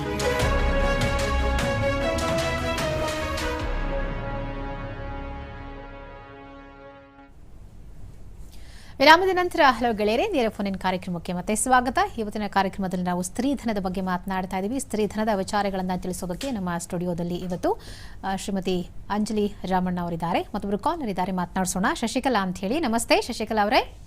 ನಮಸ್ತೆ ಮೇಡಮ್. ಹೇಳಿ ಮಾ, ಏನ್ ಪ್ರಶ್ನೆ ಇದೆ? ತಾತವ್ರ ಆಸ್ತಿ ನಮ್ಮ ತಾಯಿ ಹೆಸರಲ್ಲಿದೆ ಮೇಡಮ್. ಅದು ಹೂವಿನ ಹಡಗಲಿಯಲ್ಲಿ ನಮ್ಮ ಚಿಕ್ಕಪ್ಪ ದೊಡ್ಡಪ್ಪನ ಮಕ್ಕಳು ನಮ್ಮನ್ನೆಲ್ಲ ಚಿಕ್ಕ ವಯಸ್ಸಲ್ಲೇ ಹೊಡೆದು ಹೊರಗಡೆ ಹಾಕ್ಬಿಟ್ರು. ನಾವು ಇಲ್ಲಿ ಬಂದು ಹಿರಣ್ಯರ್ ಕಂಪ್ನಿಯಲ್ಲಿ ಆರ್ಟಿಸ್ಟ್ ಆಗಿ ನಾನು ಕೆಲಸ ಮಾಡ್ಕೊಂಡು ನನ್ಗೀಗ 65 ಏಜ್. ಈಗ ನನ್ಗೆ ಇವಾಗ ಓಡಾಡಕ್ಕೂ ಆಗ್ತಾ ಇಲ್ಲ. ಅಲ್ಲಿ ಕೇಳಕ್ ಹೋದ್ರೆ ನಮ್ಮನ್ನ ಮನೆಯಿಂದ ಅಲ್ಲಿ ಹೋಗಕ್ಕೆ ಬರ್ದಂಗೆ ಊರಿಗೆ ಹೋಗಕ್ಕೆ ಇಲ್ಲ, ಆ ತರ ಮಾಡಾಕಿದಾರೆ ಮೇಡಮ್ ಅವರು. ಓಕೆ ಮಾ, ನಿಮ್ಮ ಪ್ರಶ್ನೆಗೆ ಉತ್ತರ ಕೊಡ್ತಾರೆ, ಕೇಳಿಸ್ಕೊಳ್ಳಿ. ಓಕೆ ನೋಡಿ ಅಮ್ಮ, ಈಗ ಯಾವುದೇ ಸಮಸ್ಯೆ ಇದ್ರೂ ನಾವು ಕಾನೂನು ಏನು ಹೇಳುತ್ತೆ, ಕಾನೂನಲ್ಲಿ ಏನು ಪರಿಹಾರ ಇದೆ ಅಂತ ಹೇಳಬಹುದೇ ಹೊರತು ಅದನ್ನ ಪಡ್ಕೊಳ್ಬೇಕಾಗಿರೋದು ನೀವೇ ಆಗಿರುತ್ತೆ. ಅಂದ್ರೆ ದೈಹಿಕವಾಗಿ ನೀವು ಬರ್ತಕ್ಕಂತಹ ಸಮಸ್ಯೆಗಳನ್ನ ಎದುರಿಸಿ ನೀವು ಕಾನೂನಿನಲ್ಲಿರುವ ಪರಿಹಾರವನ್ನ ಪಡ್ಕೊಳ್ಳಿಕ್ಕೆ ಸಾಧ್ಯ ಆಗತ್ತೆ. ಹಾಗಾಗಿ ಕಾನೂನಾತ್ಮಕವಾಗಿ ನಿಮಗೆ ಆ ಆಸ್ತಿಯಲ್ಲಿ ಹಕ್ಕು ಇದೆಯೋ ಇಲ್ಲವೋ ಎನ್ನುವುದಷ್ಟನ್ನೇ ನಾವು ಇಲ್ಲಿ ಕೂತು ಹೇಳಬಹುದೇ ಹೊರತು ನೀವು ಅವ್ರು ಒಡ್ತಾ ಇರೋ ತಡೆಗಳನ್ನ ಹೇಗೆ ಎದುರಿಸಿ ಹೋಗ್ಬೇಕು ಅನ್ನೋದನ್ನ ನಾವು ಹೇಳಲಿಕ್ಕೆ ಸಾಧ್ಯ ಆಗಲ್ಲ. ಇದು ನಿಮ್ಮ ತಾತ ಅವರ ಆಸ್ತಿ ನಿಮ್ಮ ತಾಯಿಯ ಹೆಸರಲ್ಲಿ ಇದೆ ಅಂತ ಹೇಳ್ತಾ ಇದ್ದೀರಾ. ನಿಮ್ಮ ತಾಯಿಯ ಹೆಸರಿನಲ್ಲಿ ಇರುವುದೇ ಆದರೆ ನಿಮ್ಮೆಲ್ಲರಿಗೂ ಸಮಪಾಲು, ಅಂದ್ರೆ ನಿಮ್ಮ ತಾಯಿಯ ಮಕ್ಕಳು ಯಾರ್ಯಾರು ಇದ್ದಾರೋ ಮತ್ತು ನಿಮ್ಮ ತಾಯಿಯ ಒಡ ಹುಟ್ಟಿದವರು ಯಾರ್ಯಾರು ಇದ್ದಾರೋ, ಅವರ ಮಕ್ಕಳು ಯಾರ್ಯಾರು ಇದ್ದಾರೋ ಎಲ್ಲರಿಗೂ ಸಹ ಈ ಆಸ್ತಿಯಲ್ಲಿ ಪಾಲು ಇದೆ. ಆದರೆ ನಿಮ್ಮ ತಾಯಿಯವರು ಈಗಾಗಲೇ ಏನಾದರೂ ಅದನ್ನ ಪಾಲು ಮಾಡಿಸಿಕೊಂಡು ನಂತರ ತಮ್ಮ ಹೆಸರಿಗೆ ಮಾಡಿಕೊಂಡು ಅದನ್ನು ಸ್ವಯಾರ್ಜಿತ ಎಂದು ಮಾಡಿಕೊಂಡಿದ್ದರೆ ಆ ಸ್ವಯಾರ್ಜಿತ ಆಸ್ತಿಯನ್ನ ಅವರು ಅವರ ತಮ್ಮಂದಿರಿಗಾಗ್ಲಿ ಅಕ್ಕಂದಿರಿಗಾಗ್ಲಿ ಯಾರಿಗೆ ಬೇಕಾದರೂ ಬರೆಯುವ ಹಕ್ಕಿರುತ್ತೆ. ಹಾಗಾಗಿ ನಿಮ್ಮ ತಾಯಿ ಬದುಕಿರುವಾಗ ಅವರ ಸ್ವಯಾರ್ಜಿತ ಆಸ್ತಿಯನ್ನು ಕೇಳುವ ಹಕ್ಕು ನಿಮಗೂ ಸಹ ಬರುವುದಿಲ್ಲ. ನಿಮ್ಮ ತಾಯಿಯವರು ಯಾವುದೇ ವಿಲ್ ಮಾಡದೆ ತೀರಿ ಹೋದರೆ ಆಗ ನೀವು ಈ ಆಸ್ತಿಯಲ್ಲಿ ಅವರ ಸ್ವಯಾರ್ಜಿತ ಆಸ್ತಿಯಲ್ಲೂ ಸಹ ಪಾಲು ಕೇಳಲು ಬಾಧ್ಯಸ್ಥರಾಗಿರ್ತೀರ. ಓಕೆ ಮಾ, ಧನ್ಯವಾದಗಳು ಕರೆ ಮಾಡಿದಕ್ಕಾಗಿ. ಹಾಗೆ ನಾವು ಮಾತಾಡ್ತಾ ಇದ್ವಿ ವಿಚ್ಛೇದನದ ಸಂದರ್ಭದಲ್ಲಿ ಸ್ತ್ರೀಧನ ಅನ್ನುವಂಥದ್ದನ್ನು. ಸೊ ನೀವು ಹೇಳಿದ್ರಿ ಬೇರೆ ಯಾರೇ ಕೊಟ್ಟಿದ್ರು ಕೂಡ ನಾನು ವಾಪಸ್ ಕೇಳೋ ಹಾಗಿಲ್ಲ, ಸ್ವತಃ ಗಂಡನಿಂದ ಬಂದಂಥ ಯಾವುದೇ ಉಡುಗೊರೆಗಳಾಗಿರ್ಬೋದು ಅದು ಸ್ತ್ರೀಧನ ಅಂತ ಅನ್ನಿಸ್ಕೊಳ್ಳುತ್ತಾ ಅದನ್ನು ವಾಪಸ್ ಕೊಡ್ಬೋದಾ ಕೊಡಬಾರ್ದಾ, ಹೇಗೆ? ನೋಡಿ, ಸ್ತ್ರೀಧನ ಅಂತ ಹೇಳಿದ್ರೆ ಮದುವೆಯ ಸಂದರ್ಭಗಳು, ಮದುವೆಗೆ ಕೊಂಡಿಯಾಗಿ ಸೇರ್ಕೊಂಡಿರ್ತಕ್ಕಂತಹ ಸಂದರ್ಭಗಳಲ್ಲಿ ಬರ್ತಕ್ಕಂತಹ ಉಡುಗೊರೆ. ಓಕೆ, ಯಾವುದೋ ನನ್ನ ಮದುವೆ 4ನೇ ವರ್ಷದ ವೆಡ್ಡಿಂಗ್ ಆನಿವರ್ಸರಿಗೆ ಅಥವಾ 4ನೇ ವರ್ಷದಲ್ಲಿ ನನ್ನ ಬರ್ತ್ಡೇಗೆ ನನ್ನ ಗಂಡ ಒಂದು ಗಿಫ್ಟ್ ಕೊಡ್ತಾನೆ, ಅದು ಸ್ತ್ರೀಧನ ಆಗಲ್ಲ, ಅದು ನನ್ನ ಆಸ್ತಿ ಆಗತ್ತೆ, ಅದು ನನ್ನ ಅರ್ಜಿತ ಆಸ್ತಿ, ನನ್ನ ಸ್ವಂತ ಆಸ್ತಿ ಅದು. ಆದ್ರೆ ಅದು ಸ್ತ್ರೀಧನ ಅನ್ನಿಸ್ಕೊಳ್ಳೋದಿಲ್ಲ. ಸ್ತ್ರೀಧನ ಅಂತ ಹೇಳಿದ್ರೆ ನಾನು ಆಗ್ಲೇ ಸಂದರ್ಭಗಳು ಹೇಳಿದೆ ನೋಡಿ, ಆ ಸಂದರ್ಭದಲ್ಲಿ ಕೊಡ್ತಕ್ಕಂತಹ ಗಂಡನೇ ಕೊಟ್ಟಿದ್ದರೂ ಸಹ ದುರದೃಷ್ಟವಶಾತ್ ಆ ಮದುವೆ ವಿಚ್ಛೇದನಕ್ಕೆ ಒಳಗಾದರೆ ನಾನು ಕೊಟ್ಟಿದ್ದಂತಹ, ನೀನು ನಾಮಕರಣದಲ್ಲಿ ಅಥವಾ ಬಸ್ರಿ ಆರ್ತಿನಲ್ಲಿ ಸೀಮಂತದಲ್ಲಿ ನಾನು ನಿನಗೆ ಒಂದು ನೆಕ್ಲೆಸ್ ಕೊಟ್ಟಿದ್ದೆ ಅದನ್ನು ವಾಪಸ್ ಕೊಡು ಅಂತ ಕಾನೂನಾತ್ಮಕವಾಗಿ ಗಂಡ ಕೇಳಲಿಕ್ಕೆ ಆಗೋದಿಲ್ಲ. ಸಾಮಾಜಿಕವಾಗಿ ಈಗ ಏನಾಗ್ತಿದೆ ಅಂದ್ರೆ ವಿಚ್ಛೇದನದಲ್ಲಿ ನಂದೆಲ್ಲ ನನಗೆ ನಿಂದೆಲ್ಲ ನಿನಗೆ ಅಂತ ಪಾಲುಗಳನ್ನ ಮಾಡ್ಕೊಂಡ್ಬಿಟ್ಟು ಬಂದ್ಬಿಡ್ತಾರೆ. ಆದ್ರೆ ಅವಳಿಗೆ ಬದುಕಲು ಅದು ಬೇಕೇ ಆಗಿದ್ದರೆ ಖಂಡಿತವಾಗಿಯೂ ಆ ಒಂದು ಆಸ್ತಿಯನ್ನಾಗಲಿ ಒಡವೆಯನ್ನಾಗಲಿ ಚರಾಸ್ತಿ ಸ್ಥಿರಾಸ್ತಿ ಹಣಕಾಸು, ನನ್ನ ಸೀಮಂತದಲ್ಲಿ ನನ್ನ ಗಂಡ ನನ್ನ ಹೆಸರಿಗೆ ಒಂದು 5 ಲಕ್ಷ FD ಮಾಡಿಕೊಟ್ಟು ಆ ದಿನ ಉಡುಗೊರೆ ಕೊಟ್ಟರೆ ಅದನ್ನು ಆತ ಹಿಂದಿರುಗಿ ಕೇಳುವ ಹಾಗಿಲ್ಲ. ಅತ್ತೆ ಮಾವ ಕೊಟ್ಟರೆ ಹಿಂದಿರುಗಿ ಕೇಳುವ ಹಾಗಿಲ್ಲ. ಗಂಡನ ಸ್ನೇಹಿತರೂ ಸಹ ಆ ಸಂದರ್ಭದಲ್ಲಿ ಕೊಟ್ಟಿದ್ದರೆ ಹಿಂದಿರುಗಿ ಕೇಳುವ ಹಾಗಿಲ್ಲ. ಮತ್ತು ವಿಚ್ಛೇದನ ಕೇಸ್ಗಳಲ್ಲಿ ಗಂಡ ಜೀವನಾಂಶ ಕೊಡಬೇಕು ಅನ್ನುವುದನ್ನ ಕಾನೂನು ನಿರ್ಧಾರ ಮಾಡಿ ಹೇಳಿದ್ರೆ ಅವಳ ಹತ್ರ ಅಷ್ಟೊಂದು ಸ್ತ್ರೀಧನ ಇದೆ ನಾನು ಜೀವನಾಂಶ ಕೊಡಲ್ಲ ಅಂತ ಹೇಳಲಿಕ್ಕಾಗೋದಿಲ್ಲ. ಅವಳು ಬದುಕಲು ಏನು ಬೇಕೋ ಆ ಜವಾಬ್ದಾರಿಯನ್ನು ಗಂಡಸು ತೆಗೆದುಕೊಳ್ಳಲೇಬೇಕಿರುತ್ತೆ, ಅಂದ್ರೆ ಗಂಡನಾದವನು ತೆಗೆದುಕೊಳ್ಳಬೇಕಾಗಿರುತ್ತೆ. ಹಾಗಾಗಿ ಜೀವನಾಂಶವನ್ನು ನ್ಯಾಯಾಲಯ ನೀಡುವಾಗ ಸ್ತ್ರೀಧನವನ್ನು ಪರಿಗಣಿಸುವುದಿಲ್ಲ. ನಿಮಗೆ ಅದು ಬಿಟ್ಟು ಬೇರೆ ಏನಾದರೂ ನಿಮ್ಮ ಸ್ವಯಾರ್ಜಿತ ಆಸ್ತಿಯಲ್ಲಿ ಆಸ್ತಿ ಇದ್ದರೆ ಅದನ್ನ ಪರಿಗಣಿಸಿ ಗಂಡ ಎಷ್ಟು ಜೀವನಾಂಶ ಕೊಡಬೇಕು ಅನ್ನೋದನ್ನ ನ್ಯಾಯಾಲಯ ಹೇಳುತ್ತೆ. ಆದ್ರೆ ಸ್ತ್ರೀಧನ ನಿಮ್ಮಲ್ಲಿ ಇರುವುದನ್ನು ಎಲ್ಲವನ್ನು ಒಟ್ಟಾಕೊಂಡು ಅಮ್ಮ ನಿನ್ನ ಹತ್ರನೇ 5 ಕೋಟಿ ರೂಪಾಯಿ ಇದೆಯಲ್ಲ ಹೋಗಮ್ಮ ಮನೆಗೆ ಅಂತ ನ್ಯಾಯಾಲಯ ಹೇಳೋದಿಲ್ಲ. ಹಾಗಾಗಿ ಸ್ತ್ರೀಧನವನ್ನ ವಿಚ್ಛೇದನಕ್ಕೆ ನಾವು ಯಾವ ಆಸ್ತಿಯನ್ನ ಭಾಗ ಮಾಡಲು ಪರಿಗಣಿಸುತ್ತೋ ನ್ಯಾಯಾಲಯ ಆ ಆಸ್ತಿಯ ಜೊತೆ ಸ್ತ್ರೀಧನವನ್ನ ಸೇರಿಸೋದಿಲ್ಲ. ಓಕೆ ಮೇಡಮ್, ಈಗ ಬಿಫೋರ್ ಮ್ಯಾರೇಜ್ ಹೆಣ್ಣು ಮಕ್ಕಳಿಗೆ ಬರ್ತ್ಡೇ ಸಂದರ್ಭದಲ್ಲಿ ಯಾವುದೇ ಸಂದರ್ಭದಲ್ಲಿ ಗಿಫ್ಟ್ಗಳು ಬರ್ಬೋದು, ಅಥವಾ ತಂದೆ ತಾಯಿಯಿಂದ ಬರ್ಬೋದು, ಅಣ್ಣ ತಮ್ಮಂದಿರಿಂದ ಬರ್ಬೋದು. ಸೊ ಅದೆಲ್ಲವೂ ಸ್ತ್ರೀಧನ ಆಗುತ್ತಾ, ಹೇಗೆ? ಇಲ್ಲ, ಅದು ನೋಡಿ ಸ್ತ್ರೀಧನ ಆಗುವುದಿಲ್ಲ, ಆದರೆ ಅವಳ ಸ್ವಂತ ಆಸ್ತಿ ಆಗತ್ತೆ. ಅದನ್ನು ಸಹ ಮದುವೆಯ ನಂತರ ನನಗೆ ವಿಚ್ಛೇದನದ ಸಂದರ್ಭದಲ್ಲಿ ಇಬ್ರು ಸಮವಾಗಿ ಹಂಚ್ಕೊಳ್ಳೋಣ, ಇದು ನನಗ್ ಬರ್ಲಿ ಅದು ನಿನಗ್ ಹೋಗ್ಲಿ ಆ ರೀತಿಯಾಗಿ ಕೇಳುವ ಹಾಗಿಲ್ಲ. ಅದು ಅವಳ ಸ್ವಯಾರ್ಜಿತ ಆಸ್ತಿ. ಮತ್ತು ಮದುವೆಗೆ ಮೊದಲು ಯಾರು ಉಡುಗೊರೆ ಕೊಟ್ಟಿರ್ತಾರೋ ಅವರು ಸಹ ಬಂದು ಅದನ್ನ ಹಿಂದಿರುಗಿ ಕೇಳೋ ಹಾಗಿಲ್ಲ. ಆ ಮನುಷ್ಯ ಉಡುಗೊರೆ ಕೊಟ್ಟಂತಹ ವ್ಯಕ್ತಿ ಗಂಡನ ಕಡೆ ರಿಲೇಟಿವೇ ಇರಬಹುದು, ಅಥವಾ ಗಂಡನಿಗೆ ಒಂದ್ ಕಾಲದಲ್ಲಿ ಪರಿಚಯ ಇದ್ದಂತವರೇ ಇರಬಹುದು. ಅದನ್ನ ಹಿಂದಿರುಗಿ ಕೇಳುವ ಹಾಗಿಲ್ಲ. ಈಗ ನನ್ನ ಹತ್ರ ಒಂದು ಕೇಸು ಬಂದಿತ್ತು. ಅವರಿಬ್ರು ಮದ್ವೆ ಆಗುವ ಯಾವ ಆಲೋಚನೆ ಇರ್ಲಿಲ್ಲ, ಸ್ನೇಹಿತರಾಗಿದ್ರು. ನಂತರ ಅದು ಹಿರಿಯರು ನೋಡಿದ ಮದುವೆನೇ ಆಗಿತ್ತು. ಆಗ ಆತನ ಸ್ನೇಹಿತರೆಲ್ಲ ಇವಳ ಬರ್ತ್ಡೇನ ಗ್ರ್ಯಾಂಡ್ ಆಗಿ ಸೆಲೆಬ್ರೇಟ್ ಮಾಡಿ ಇವಳಿಗೆ ಒಂದು ವಜ್ರದ ಉಂಗುರ ಕೊಟ್ಟಿದ್ರು. ಆಮೇಲೆ ಕಾಲಾನುಕಾಲದಲ್ಲಿ ಅವಳಿಗೆ ಯಾರು ಉಡುಗೊರೆ ಕೊಟ್ಟಿದ್ರೋ ಆ ಗುಂಪಿನ ಸ್ನೇಹಿತನ ಜೊತೆ ಮದುವೆ ಆಯ್ತು. ಮದುವೆ ಆಗಿ ಏನೋ ದುರದೃಷ್ಟವಶಾತ್ 7 ವರ್ಷಗಳ ನಂತರ ವಿಚ್ಛೇದನಕ್ಕೆ ಬಂದ್ರು. ನೀನು ವಿಚ್ಛೇದನ ಮಾಡ್ಕೊಳ್ತಾ ಇದೀಯಾ, ನನ್ನ ಸ್ನೇಹಿತನ ಜೊತೆ ನೀವು ಹೊಂದಾಣಿಕೆ ಮಾಡ್ಕೋತಿಲ್ಲ, ನಾವೆಲ್ಲ ಅವತ್ತು ಎಷ್ಟು ದುಡ್ಡು ಹಾಕಿ ನಿನ್ಗೆ ವಜ್ರದ ಉಂಗುರ ಕೊಟ್ಟಿದ್ವಿ ಅದನ್ನ ಹಿಂದಿರುಗಿ ಕೊಡಬೇಕು ಅಥವಾ ನನ್ನ ಸ್ನೇಹಿತನಿಗೆ ಕೊಡಬೇಕು ಅಂತ ಈ ರೀತಿಯಾಗಿ ಕೇಳುವ ಹಾಗಿಲ್ಲ. ಇದು ಕೂಡ ಸ್ತ್ರೀಧನ ಮತ್ತು ಸ್ವಯಾರ್ಜಿತ ಆಸ್ತಿಯಲ್ಲಿ ಇರ್ತಕ್ಕಂತಹ ಮಹಿಳಾ ಹಕ್ಕು ಆಗಿರುತ್ತೆ. ಓಕೆ, ಮತ್ತೊಬ್ರು ಕಾಲರ್ ಇದ್ದಾರೆ, ನಿರ್ಮಲಾ ಅಂತ ಹೇಳಿ. ನಮಸ್ತೆ ಮಾ. ಹಲೋ. ಹಲೋ, ನಮಸ್ತೆ ಮಾ, ಹೇಳಿ, ಏನ್ ಪ್ರಶ್ನೆ ಇದೆ? ಅಮ್ಮ, ನಮ್ ತಂದೆಗೆ ನಮ್ ತಾಯಿ ತೀರೋಗ್ಬಿಟ್ಟಿದ್ದಾರೆ. ನಮ್ ತಂದೆ ಆಸ್ತಿಯಲ್ಲಿ ನಾವು 5 ಜನ ಹೆಣ್ಮಕ್ಳಿದ್ದೀವಿ. ನಮ್ಗೆ ಪಾಲು ಇದೆಯಾ ಇಲ್ವಾ? ತುಂಬಾ ಸರಳವಾಗಿ ಕೇಳಿದ್ದೀರಾ. ಸರಳವಾದ ಉತ್ತರವೇ ಹೌದು. ನೋಡಿ, ನಿಮ್ಮ ತಾಯಿ ತೀರಿಕೊಂಡಿದ್ದರೆ ನಿಮ್ಮ ತಂದೆಯ ಸ್ವಯಾರ್ಜಿತ ಆಸ್ತಿಯಲ್ಲಿ ಅವರು ಬದುಕಿರುವಾಗ ಯಾರಿಗೆ ಬೇಕಾದರೂ ಕೊಡಬಹುದು. ಅವರು ಬದುಕಿರುವಾಗ ಅವರ ಸ್ವಯಾರ್ಜಿತ ಆಸ್ತಿಯಲ್ಲಿ ಪಾಲು ಕೇಳಲು ನಿಮಗೆ ಅಧಿಕಾರ ಇರುವುದಿಲ್ಲ.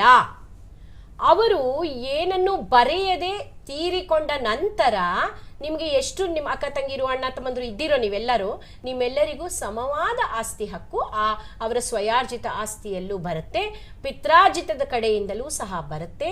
ಪಿತ್ರಾರ್ಜಿತವ ಪಾಲು ಆಗಿ ನಿಮ್ಮ ತಂದೆಗೆ ಏನಾದರೂ ಬಂದಿದ್ರೆ ಅದು ಸಹ ಆಸ್ತಿಯ ಹಕ್ಕಿಗೆ ಒಳಪಡುತ್ತೆ. ಆದರೆ ಅವರು ಬದುಕಿರುವಾಗ ಅವರ ಸ್ವಯಾರ್ಜಿತ ಆಸ್ತಿಯಲ್ಲಿ ಮಕ್ಕಳು ಯಾರು ಹಕ್ಕನ್ನು ಪಾಲನ್ನು ಕೇಳುವ ಅಧಿಕಾರ ಇರುವುದಿಲ್ಲ. ಓಕೆ ಮಾ, ಧನ್ಯವಾದಗಳು ಕರೆ ಮಾಡೋದಕ್ಕಾಗಿ. ನೀವು ಹೆಚ್ಚಿನ ಮಾಹಿತಿ ಬೇಕು ಅಂದರೆ ಕಾರ್ಯಕ್ರಮದ ಕೊನೆಯಲ್ಲಿ ನಂಬರ್ ಕೊಟ್ಟಿರ್ತೀವಿ, ಸಂಪರ್ಕ ಮಾಡ್ಬೋದು. ಎಸ್ ಮೇಡಮ್, ಈಗ ವಿಲ್ ಅಂತ ಬಂದಾಗ ಎಲ್ಲರೂ ಸಹಜವಾಗಿ ಒಂದು ವಿಲ್ ಮಾಡ್ತಾರೆ. ನಮ್ಮ ಸ್ವಯಾರ್ಜಿತ ಆಸ್ತಿ ಆಗಿರ್ಬೋದು ಅಥವಾ ಪಿತ್ರಾರ್ಜಿತ ಆಸ್ತಿ ಆಗಿರ್ಬೋದು. ಸ್ವಯಾರ್ಜಿತ ಆಸ್ತಿಯನ್ನು ವಿಲ್ ಮಾಡೋದಕ್ಕೂ ಸ್ತ್ರೀಧನವಾಗಿ ಬಂದಂಥ ಆಸ್ತಿ ಅಥವಾ ಹಣವನ್ನು ಉಯಿಲ್ ಮಾಡೋದಕ್ಕೂ ಏನು ವ್ಯತ್ಯಾಸ, ಮತ್ತು ಉಯಿಲ್ನಲ್ಲಿ ಪರ್ಟಿಕ್ಯುಲರ್ ಆಗಿರಬೇಕಾದಂಥ ಅಂಶಗಳೇನು, ಎರಡು ವಿಚಾರಕ್ಕೆ ಹೋಲಿಸಿದ್ರೆ? ನೋಡಿ, ವಿಲ್ ಮಾಡುವಾಗ ಸ್ವಯಾರ್ಜಿತ ಆಗಲಿ ಸ್ತ್ರೀಧನ ಆಗಲಿ ನಾನು ನನ್ನ ಇಷ್ಟ ಬಂದವರಿಗೆ ಕೊಡಬಹುದು, ಅದು ತೊಂದರೆ ಇಲ್ಲ. ಆದರೆ ಕೆಲವು ಕಂಡೀಷನ್ ವಿಲ್ ಅಂತ ಇರುತ್ತೆ. ಅಂದರೆ ವಿಲ್ಲಿನಲ್ಲಿ ಕೆಲವು ಕಂಡೀಷನ್ಸ್ ಹಾಕೋದು. ಈ ಕೆಲಸ ಆಗದಿದ್ದರೆ, ಅಂದರೆ ಈಗ ಯಾರೋ ಒಬ್ಬರಿಗೆ ವಿಲ್ನಲ್ಲಿ ನಾನು ನನ್ನ ಸ್ತ್ರೀಧನದಿಂದ ಬಂದಂತಹ ಒಂದು ಏನು ಹೇಳಿ ಒಂದು ಯಾವುದೋ ಒಂದು ವಸ್ತುವನ್ನು, ಬೆಲೆ ಬಾಳುವ ವಸ್ತುವನ್ನು ಅವರ ಹೆಸರಿಗೆ ಮಾಡಿಬಿಟ್ಟಿರ್ತೀನಿ. ನಾನು ತೀರಿಕೊಳ್ಳುವಾಗಲೇ ಅವರು ತೀರಿಕೊಂಡು ಬಿಡ್ತಾರೆ. ಆಗ ಅದು ಎಲ್ಲಿ ಹೋಗುತ್ತೆ? ಯಾಕಂದ್ರೆ ವಸ್ತು ಇಸ್ಕೊಳ್ಬೇಕಾದಂತಹ ವ್ಯಕ್ತಿಯೇ ಈ ಭೂಮಿ ಮೇಲೆ ಇಲ್ಲದೆ ಇದ್ದಾಗ ಅದು ನನ್ನ ಸ್ತ್ರೀಧನ. ಸ್ವಯಾರ್ಜಿತ ಆಸ್ತಿ ಆದ್ರೆ ನನ್ನ ಮಕ್ಕಳಿಗೆ ಬರುತ್ತೆ, ನನ್ನ ಗಂಡನಿಗೆ ಹೋಗುತ್ತೆ, ಎಲ್ಲ ಅದು ನನ್ನ ಸ್ತ್ರೀಧನ. ಆಟೋಮೆಟಿಕ್ ಆಗಿ ನಾನು ಯಾರಿಗೆ ಬರ್ದಿದ್ನೋ ಅವರು ಇಲ್ಲ ಅಂತ ಆದ ತಕ್ಷಣ ಅದು ನನ್ನ ಮಕ್ಕಳಿಗೆ ಬರುತ್ತೆ. ಅಕಸ್ಮಾತ್ ಬರೆದವರು ಅಂದ್ರೆ ಉಯಿಲು ಮಾಡಿದವರಿಗೆ ಮಕ್ಕಳು ಇರಲಿಲ್ಲ ಅಂತಾದರೆ, ನಾನು ಆಗ್ಲೇ ಹೇಳಿದ್ನಲ್ಲ, ಉಯಿಲು ಮಾಡಿದಂತಹ ವ್ಯಕ್ತಿಯ ತವರು ಮನೆಯ ಕಡೆಗೆ ಯಾರು ವಾರಸುದಾರರಿರ್ತಾರೋ ಅವರಿಗೆ ಆ ಆಸ್ತಿ ಹೋಗುತ್ತೆ. ಓಕೆ ಮೇಡಮ್, ಹಾಗೆ ನೋಡಿ, ಮುಸಲ್ಮಾನ್ ಸಂಪ್ರದಾಯದಲ್ಲಿ ಇದೆ, ಮದುವೆ ಮಾಡುವಾಗ ಅವರಿಗೆ ಪ್ರತಿಯೊಂದು ವಸ್ತುವನ್ನು ಹೆಣ್ಣು ಮಕ್ಕಳಿಗೆ ಕೊಟ್ಟು ಕಳುಹಿಸ್ತಾರೆ, ಮೆಹರ್ ಕೊಡೋದು ಅಂತ ಹೇಳಿ. ಸೊ ನಮ್ಮ ಹಿಂದೂ ಸಂಪ್ರದಾಯದಲ್ಲಿ ಅದು ಬಹಳ ಕಡಿಮೆ, ಕೆಲವೊಂದು ಕಡೆ ಮಾತ್ರ ಇದೆ.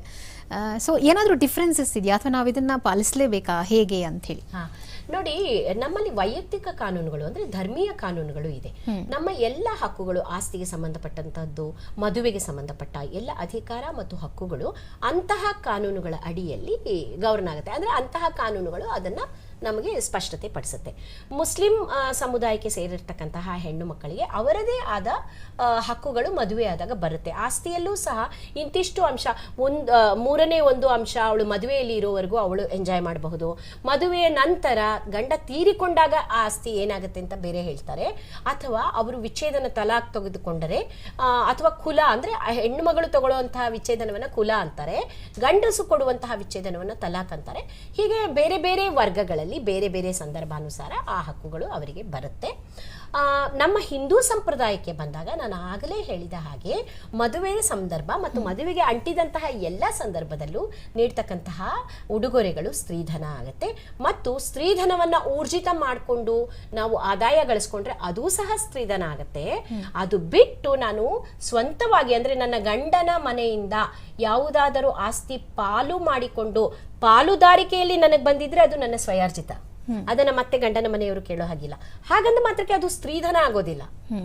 ನನ್ನ ನಂತರ ನಾನು ಬರೆಯದೆ ತೀರಿಕೊಂಡರೆ ಅದು ಗಂಡನ ಮನೆಗೆ ವಾಪಸ್ ಹೋಗುತ್ತೆ ಹೊತ್ತು ನನ್ನ ತಾಯಿ ಮನೆಗೆ ಹೋಗಲ್ಲ. ಅದೇ ಸ್ತ್ರೀಧನ ನನ್ನ ತವರು ಮನೆಗೆ ಹೋಗುತ್ತೆ. ಸೊ ಇದು ಮುಖ್ಯವಾದ ವ್ಯತ್ಯಾಸವನ್ನ ನಾವು ಗಮನಿಸಬೇಕು ಮತ್ತು ಪಾಲಿಸಲೇಬೇಕೆ? ಹೌದು, ನೀವು ಕಾನೂನನ್ನು ಫಾಲೋ ಮಾಡೋದಾದ್ರೆ ಪಾಲಿಸಲೇಬೇಕು. ಪಾಲಿಸಿದರೆ ಈಗ ಎಷ್ಟೋ ಜನ ಕಾಲರ್ಸ್ ಕರೆ ಮಾಡಿ ತಮ್ಮ ಸಮಸ್ಯೆಗಳನ್ನ ಹೇಳ್ಕೊಂಡ್ರಲ್ಲ, ನಾವು ಕಾನೂನನ್ನ ಏನ್ ಹೇಳಿದೆ ತುಂಬಾ ಚೆನ್ನಾಗಿ, ಎಲ್ಲರಿಗೂ ಸಮಪಾಲು ಸಹಬಾಳ್ವೆ ಕೊಡ್ತಕ್ಕಂತಹ ಕಾನೂನನ್ನ ನಾವು ಪಾಲನೆ ಮಾಡಿದ್ರೆ ಈಗ ನಮಗೆ ಕಾಲರ್ಸ್ ಕಾಲ್ ಮಾಡಿ ಕೇಳಿದಂತಹ ಸಮಸ್ಯೆಗಳು ನಮ್ಮ ಜೀವನದಲ್ಲಿ ಬರೋದಿಲ್ಲ. ಹೌದು, ಬಹಳಷ್ಟು ಸಂದರ್ಭಗಳಲ್ಲಿ ಮ್ಯಾಮ್ ಕಾನೂನು ಮಾತಾಡಕ್ಕೆ ಹೋದ್ರೆ ಸಂಬಂಧಗಳಿಗೆ ವ್ಯಾಲ್ಯೂ ಇರೋದಿಲ್ಲ ಅಂತ ಹೇಳ್ತಾರೆ. ಅಂದ್ರೆ ಕಾನೂನು ಮಾತಾಡ್ತೀಯಾ, ಸಂಬಂಧಕ್ಕೆ ಬೆಲೆ ಕೊಡಲ್ವಾ ಅಂತ ಹೇಳಿ ವಾಪಸ್ ಕೊಡುವಂತ ಸಂದರ್ಭದಲ್ಲಿ, ಎಕ್ಸ್ಚೇಂಜ್ ಮಾಡ್ಕೊಳ್ಳುವಂತ ಸಂದರ್ಭದಲ್ಲಿ ನಾವು ಕೇಳ್ಬಿಡ್ತೀವಿ ಕಾನೂನು ಇದೆ ನೀವು ಕೊಡ್ಲೇಬೇಕು ಅಂತ ಹೇಳಿ. ಇದನ್ನ ಈ ಸಂದರ್ಭವನ್ನ ಹೇಗೆ ಮ್ಯಾನೇಜ್ ಮಾಡೋದು? ನೋಡಿ, ಬಹುಪಾಲು ಜನಕ್ಕೆ ಗೊತ್ತಿರುತ್ತೆ ಕಾನೂನು ಮತ್ತು ನ್ಯಾಯ ಕೆಲವೊಮ್ಮೆ ಎರಡು ಬೇರೆ ಬೇರೆ ಆಗಿರುತ್ತೆ. ಕಾನೂನು ಹೇಳುವುದೆಲ್ಲ ನ್ಯಾಯ, ಆದರೆ ನ್ಯಾಯವಾದದ್ದೆಲ್ಲವೂ ಕಾನೂನಲ್ಲಿ ಇರಬೇಕು ಅಂತ ಏನಿಲ್ಲ. ಕಾನೂನು ಹೇಳುವುದು ನ್ಯಾಯ ಅಲ್ವಾ? ಇದು ಎಷ್ಟೋ ಜನ ಏನಾಗುತ್ತೆ ಅಂದ್ರೆ, ಕೊಡುವವರು ಸಹ ತೆಗೆದುಕೊಳ್ಳುವವರ ಪರಿಸ್ಥಿತಿಯನ್ನು ನೋಡಿಕೊಂಡು ಕೊಡಬೇಕು. ಈಗ ಬದುಕಲು ನನಗೆ ಇದು ಬೇಕೇ ಆಗಿದೆ, ಘನತೆಯುಳ್ಳ ಒಂದು ಬೀದಿಗೆ ಬೀಳದೆ 4 ಗೋಡೆ ಮಧ್ಯೆ ಮರ್ಯಾದೆಯಾಗಿ ನಾನು ಬದುಕಬೇಕು ಅಂದ್ರೆ ನನಗೆ ಒಂದು ಇಂತಿಷ್ಟು ದುಡ್ಡು ಬೇಕೇ ಆಗಿದೆ, ಅಥವಾ ಇಂತಿಷ್ಟು ಆಸ್ತಿ ಬೇಕೇ ಆಗಿದೆ. ಆ ಆಸ್ತಿಯೇ ಆದಾಯದ ಮೂಲ ಆಗಿದ್ರೆ, ಈಗ ಒಂದು ಮಳಿಗೆಗಳಿರುತ್ತೆ, ಅದ್ರ ಬಾಡಿಗೆಯಿಂದ ನಾನು ಜೀವನ ಮಾಡ್ತಾ ಇದ್ದೀನಿ ಅಂದ್ರೆ ಅದನ್ನ ಹೆಣ್ಣಾಗ್ಲಿ ಗಂಡಾಗ್ಲಿ, ಅಣ್ಣ ಆಗ್ಲಿ ತಂಗಿ ಆಗ್ಲಿ, ಗಂಡ ಆಗ್ಲಿ ಹೆಂಡತಿ ಆಗ್ಲಿ, ಅದನ್ನ ಕಿತ್ಕೊಳ್ಳೋದು, ಇನ್ನೊಬ್ಬ ವ್ಯಕ್ತಿಯನ್ನ ಬೀದಿಗೆ ಹಾಕ್ಬಿಡ್ತೀನಿ ಅನ್ನುವ ಒಂದು ರೊಚ್ಚಿನ ಮನೋಭಾವ ಬೆಳೆಸ್ಕೊಳ್ಳೋದಿದೆಯಲ್ಲ, ಅದು ಯಾವ ಕಾನೂನು ಹೇಳಲ್ಲ, ಅದು ನ್ಯಾಯವೂ ಹೇಳಲ್ಲ. ಹಾಗಾಗಿ ಸಂದರ್ಭ ನೋಡಿ, ಕಾನೂನುಗಳು ಯಾಕೆ ಇರೋದು ಅಂದ್ರೆ, ನನಗೆ ಯಾವಾಗ ಬೇಕೋ ಅವಾಗ ನಾನು ಅದನ್ನ ಉಪಯೋಗಿಸಿಕೊಳ್ಳಲು, ಅಂದ್ರೆ ಮತ್ತೆ ಯಾರಾದ್ರೂ ತಡೆ ಒಡ್ಡಿದರೆ ನನ್ನನ್ನು ನಾನು ರಕ್ಷಿಸಿಕೊಳ್ಳಲು ಉಪಯೋಗಿಸಿಕೊಳ್ಳಲು ಇರುವ ಆಯುಧ ಕಾನೂನು. ಹಾಗಾಗಿ ಕಾನೂನು ಇರುತ್ತೆ, ಆದ್ರೆ ಸಂದರ್ಭಕ್ಕೆ ಅನುಸಾರವಾಗಿ ಹೆಣ್ಣು ಮಕ್ಕಳು ಯಾವುದೇ ಹಿಂಜರಿಕೆ ಇಲ್ಲದೆ, ಅಯ್ಯೋ ನಾನು ಉಪವಾಸನಾರು ಇದ್ದು ನನ್ನ ತವ್ರ ಮನೆಯನ್ನು ಬೆಳಗಿಸ್ತೀನಿ, ಉಪವಾಸ ಇದ್ದು ನನ್ನ ಅಣ್ಣಂಗೆಲ್ಲ ಆಸ್ತಿ ಕೊಡ್ತೀನಿ, ನನ್ನ ಮಕ್ಕಳನ್ನ ಬೀದಿಗೆ ಹಾಕಿ ಆದರೂ ನನ್ನ ಅಣ್ಣನಿಗೆ ಆಸ್ತಿ ಕೊಡ್ತೀನಿ, ಈ ರೀತಿಯಾದಂತಹ ಮನೋಭಾವವೂ ಬೇಡ. ಹಾಗಂದ ಮಾತ್ರಕ್ಕೆ ನನ್ನ ಬಳಿ ಎಲ್ಲ ಇದ್ದರೂ ಸಹ ಕಾನೂನು ಹೇಳಿದೆ ನನಗೆ ಸಮಪಾಲು, ನನ್ನ ಅಣ್ಣ ಬೀದಿಗೆ ಬಂದರೂ ಸರಿ, ಕಾನೂನು ನನಗೆ ಹೇಳಿದೆ ಸಮಪಾಲು ಇದೆ ಅಂತ ಆ ಪಾಲನ್ನು ಪಡಿತೀನಿ ಅನ್ನೋ ಮನೋಭಾವವೂ ಬೇಡ. ನಮ್ಮ ಸಂವಿಧಾನದ ಮೂಲ ಆಶಯ ಸಹಬಾಳ್ವೆ, ಅಂದ್ರೆ ಎಲ್ಲರೂ ಹೊಂದಿಕೊಂಡು ಸಹಚರರಂತೆ ಜೀವನ ನಡೆಸಬೇಕು ಅಂತ. ಹಾಗಾಗಿ ನಾವು ಕಾನೂನನ್ನ ಇಟ್ಟುಕೊಂಡಿರಬೇಕು, ಸಂದರ್ಭ ಬಿದ್ದಾಗ ಬಳಸ್ಕೊಳ್ಬೇಕು. ಓಕೆ, ಮತ್ತೊಬ್ರು ಕಾಲರ್ ಇದ್ದಾರೆ, ಉಷಾ ಅಂತ ಹೇಳಿ. ನಮಸ್ತೆ ಉಷಾ ಅವರೇ. ಹಲೋ, ನಮಸ್ತೆ ಮಾ. ನಮಸ್ಕಾರ ಮೇಡಮ್. ನೀವು ಬಂದ್ರೆ ನಮ್ಗೆ ತುಂಬಾ ಖುಷಿ ಆಗುತ್ತೆ. ಎಲ್ಲಾ ವಿಷಯನೂ ತುಂಬಾ ಸ್ಪಷ್ಟವಾಗಿ ಹೇಳ್ತೀರಾ ಮೇಡಮ್. ಮಕ್ಕಳಿಗಂತೂ ನೀವೆಲ್ರಿಗೂ ಪ್ರೀತಿಯಾಗಿದ್ದೀರಾ ಮೇಡಮ್. Thank you madam. ಈಗ ಹೆಣ್ಣು ತಾಯಿಗೆ ತವ್ರ ಮನೆಯಿಂದ ಏನು ಇಸ್ಕೊಳಕ್ ಇಷ್ಟ ಇಲ್ಲ ಅನ್ಕೊಳ್ಳಿ, ಯಾರನ್ನೋ ನಿಷ್ಠೂರ ಮಾಡ್ಕೊಳಕ್ಕೂ ಇಷ್ಟ ಇಲ್ಲ. ಆದ್ರೆ ನಮ್ಮ ಮಕ್ಳಿಗೆ ಆತರ ಏನಾದ್ರು ಅಧಿಕಾರ ಇರುತ್ತಾ ಅಂತ ಒಂದು, ಅಕಸ್ಮಾತ್ ತಾಯಿನೇ ಹೋಗ್ಬಿಟ್ಟಿದ್ರೆ ಮಕ್ಳಿಗೆ ಏನಾದ್ರು ಅಧಿಕಾರ ಇದೆಯಾ ಸೀಸನ್ ಮೇಲೆ? ನೋಡಿ, ತುಂಬಾ ಎಲ್ಲರೂ ತಿಳ್ಕೊಳ್ಬೇಕಾದಂತಹ ಒಂದು ಪ್ರಶ್ನೆಯನ್ನ ಕೇಳಿದ್ರು. ಕಾನೂನಿನಲ್ಲಿ ಇಷ್ಟವೇ ಬೇರೆ, ಅವಶ್ಯಕತೆಯೇ ಬೇರೆ. ನನಗೆ ಇಷ್ಟ ಇಲ್ಲ ಆದರೆ ನನಗೆ ಅವಶ್ಯಕತೆ ಇದೆ ಅಂದ್ರೆ ನಾನು ಕೇಳಲಿ, ನನಗೆ ದನಿಯಾಗಿ ಕಾನೂನು ನಿಂತ್ಕೊಳ್ತಾ ಇದೆ. ಹಾಗಾಗಿ ನಾನು ಕೇಳುವ ಎಲ್ಲ ಸಾಧ್ಯತೆಯನ್ನ ನಾನು ಬಳಸ್ಕೊಳ್ಬೇಕು. ನನಗೆ ಇಷ್ಟ ಇಲ್ಲ, ಬಿಟ್ಬಿಟ್ಟಿದ್ದೀನಿ, ನಾನು ತೀರ್ಕೊಂಡೆ, ಆದ್ರೆ ನನ್ನ ಮಗನಿಗೋ ಮಗಳಿಗೋ ಅವಶ್ಯಕತೆ ಇದೆ. ಆಗ ಆ ಮೊಮ್ಮಗ ಅನ್ನಿಸ್ಕೊಂಡವನು ಅಜ್ಜಿ ತಾತನ ಹತ್ರ ಹೋಗಿ, ಮೊಮ್ಮಗಳು ಅನ್ನಿಸ್ಕೊಂಡವಳು ಅಜ್ಜಿ ತಾತನ ಬಳಿಯಲ್ಲಿ ಖಂಡಿತವಾಗಲೂ ಅಮ್ಮನ ಪಾಲಿನ ಆಸ್ತಿಯನ್ನ ನ್ಯಾಯಾಲಯದ ಮೂಲಕ, ಕಾನೂನಿನ ಮೂಲಕ ಪಡೆಯುವ ಎಲ್ಲ ಸಾಧ್ಯತೆಯೂ ಇದೆ. ಓಕೆ, ಧನ್ಯವಾದಗಳು ಮಾ ಕರೆ ಮಾಡೋದಕ್ಕಾಗಿ. ಹಾಗೆ ಇವ್ರು ಹೇಳಿದ್ರು ಮ್ಯಾಮ್, ಆಸ್ತಿಯನ್ನು ಪಡಿಬೋದು, ಸ್ತ್ರೀಧನ ಅದು ಆ ವಿಚಾರ ಬಂದಾಗ ಸ್ತ್ರೀಧನದಲ್ಲಿ ನೋಡಿ, ಮಕ್ಕಳಿದ್ದಾಗ ಏನು ತೊಂದರೆಯೇ ಇಲ್ಲ. ಮಕ್ಕಳು ಅಂತ ನಾನು ಇಷ್ಟು ಹೇಳಿದಾಗ ದಯವಿಟ್ಟು ಇನ್ನೊಂದು ಅಂಶವನ್ನ ವೀಕ್ಷಕರು ಗಮನಿಸಬೇಕು. ಮಕ್ಕಳು ಎಂದರೆ ಬರೀ ನನ್ನ ಹೊಟ್ಟೆಯಲ್ಲಿ ಹುಟ್ಟಿದ ಮಕ್ಕಳು ಮಾತ್ರ ಅಲ್ಲ, ನಾನು ದತ್ತು ತೆಗೆದುಕೊಂಡಿರ್ತಕ್ಕಂತಹ ಮಕ್ಕಳು ಸಹ ನನ್ನ ಸ್ವಯಾರ್ಜಿತ, ಪಿತ್ರಾರ್ಜಿತ ಮತ್ತು ಸ್ತ್ರೀಧನದ ಪಡೆಯಲು ಹಕ್ಕು ಬಾಧ್ಯಸ್ಥರಾಗಿರ್ತಾರೆ. ಓಕೆ, ಈಗ ಮಕ್ಕಳಿದ್ರೆ ತೊಂದರೆಯೇ ಇಲ್ಲ, ಅದು ಹೊಟ್ಟೋಗುತ್ತೆ. ನಾನು ಬರ್ದಿಟ್ಟಿದ್ರು ಯಾರಿಗೆ ಅಂತ ಅದು ಒಂದು ಕ್ಲಾರಿಟಿ ಇರುತ್ತೆ, ಹೋಗುತ್ತೆ. ನಾನು ಬರೆದಿಡದೇ ಇದ್ರೂ ಸಹ ನನ್ನ ಮಕ್ಕಳಿಗೆ ಹೋಗುತ್ತೆ.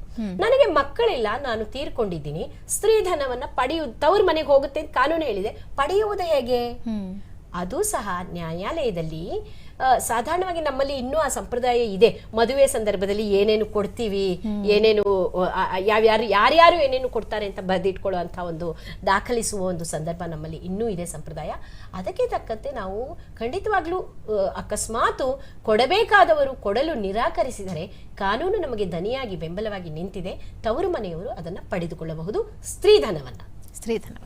ಓಕೆ ಮೇಡಮ್, ಈಗ ನೋಡಿ ಸೊಸೆ ಅಂತ ಪಾತ್ರ ಬಂದಾಗ, ಸೊ ಈಗ ಒಂದು ಕಡೆ ತವರು ಮನೆ ಅನ್ನೋದು ಬರುತ್ತೆ, ಒಂದು ಕಡೆ ಅತ್ತೆ ಮನೆ ಅನ್ನೋದು ಬರುತ್ತೆ. ಈ ಮಧ್ಯದಲ್ಲಿರುವಂಥ ಸೊಸೆಗೆ ತವರು ಮನೆಯಿಂದ ಕೂಡ ಸ್ತ್ರೀಧನ ಅನ್ನೋದು ಬಂದಿರುತ್ತೆ, ಗಂಡನ ಮನೆಯಿಂದ ಕೂಡ ಸ್ತ್ರೀಧನ ಅನ್ನೋದು ಬಂದಿರುತ್ತೆ.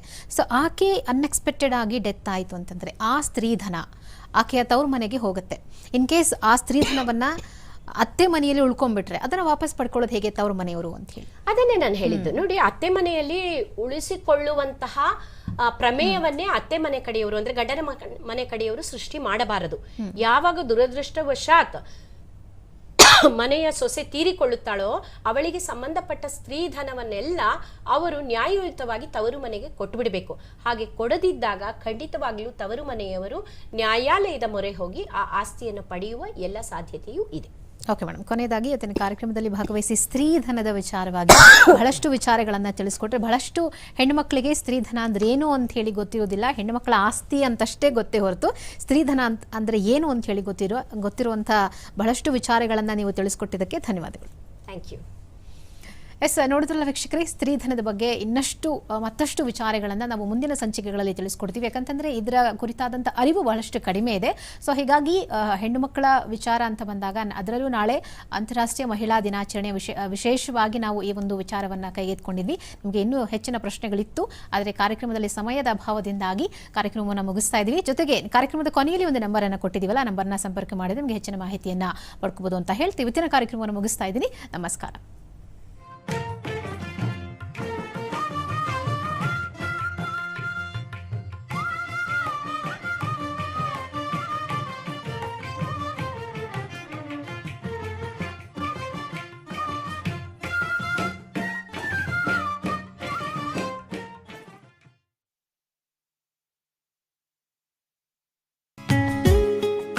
ಹೆಣ್ಣು ಅಂದ್ರೆ ಸೌಂದರ್ಯ, ಸೌಂದರ್ಯ ಅಂದ್ರೆ ಹೆಣ್ಣು. ಸೊ ಬರೀ ನೀವು ಕಡಲೆ ಹಿಟ್ಟು ಯೂಸ್ ಮಾಡಿದಾಗ ಸ್ಕಿನ್ ಡ್ರೈ ಆಗುವಂಥ ಚಾನ್ಸಸ್ ಜಾಸ್ತಿ ಇರುತ್ತೆ. ಸೊ ಈ ಥರ ನಾರ್ಮಲ್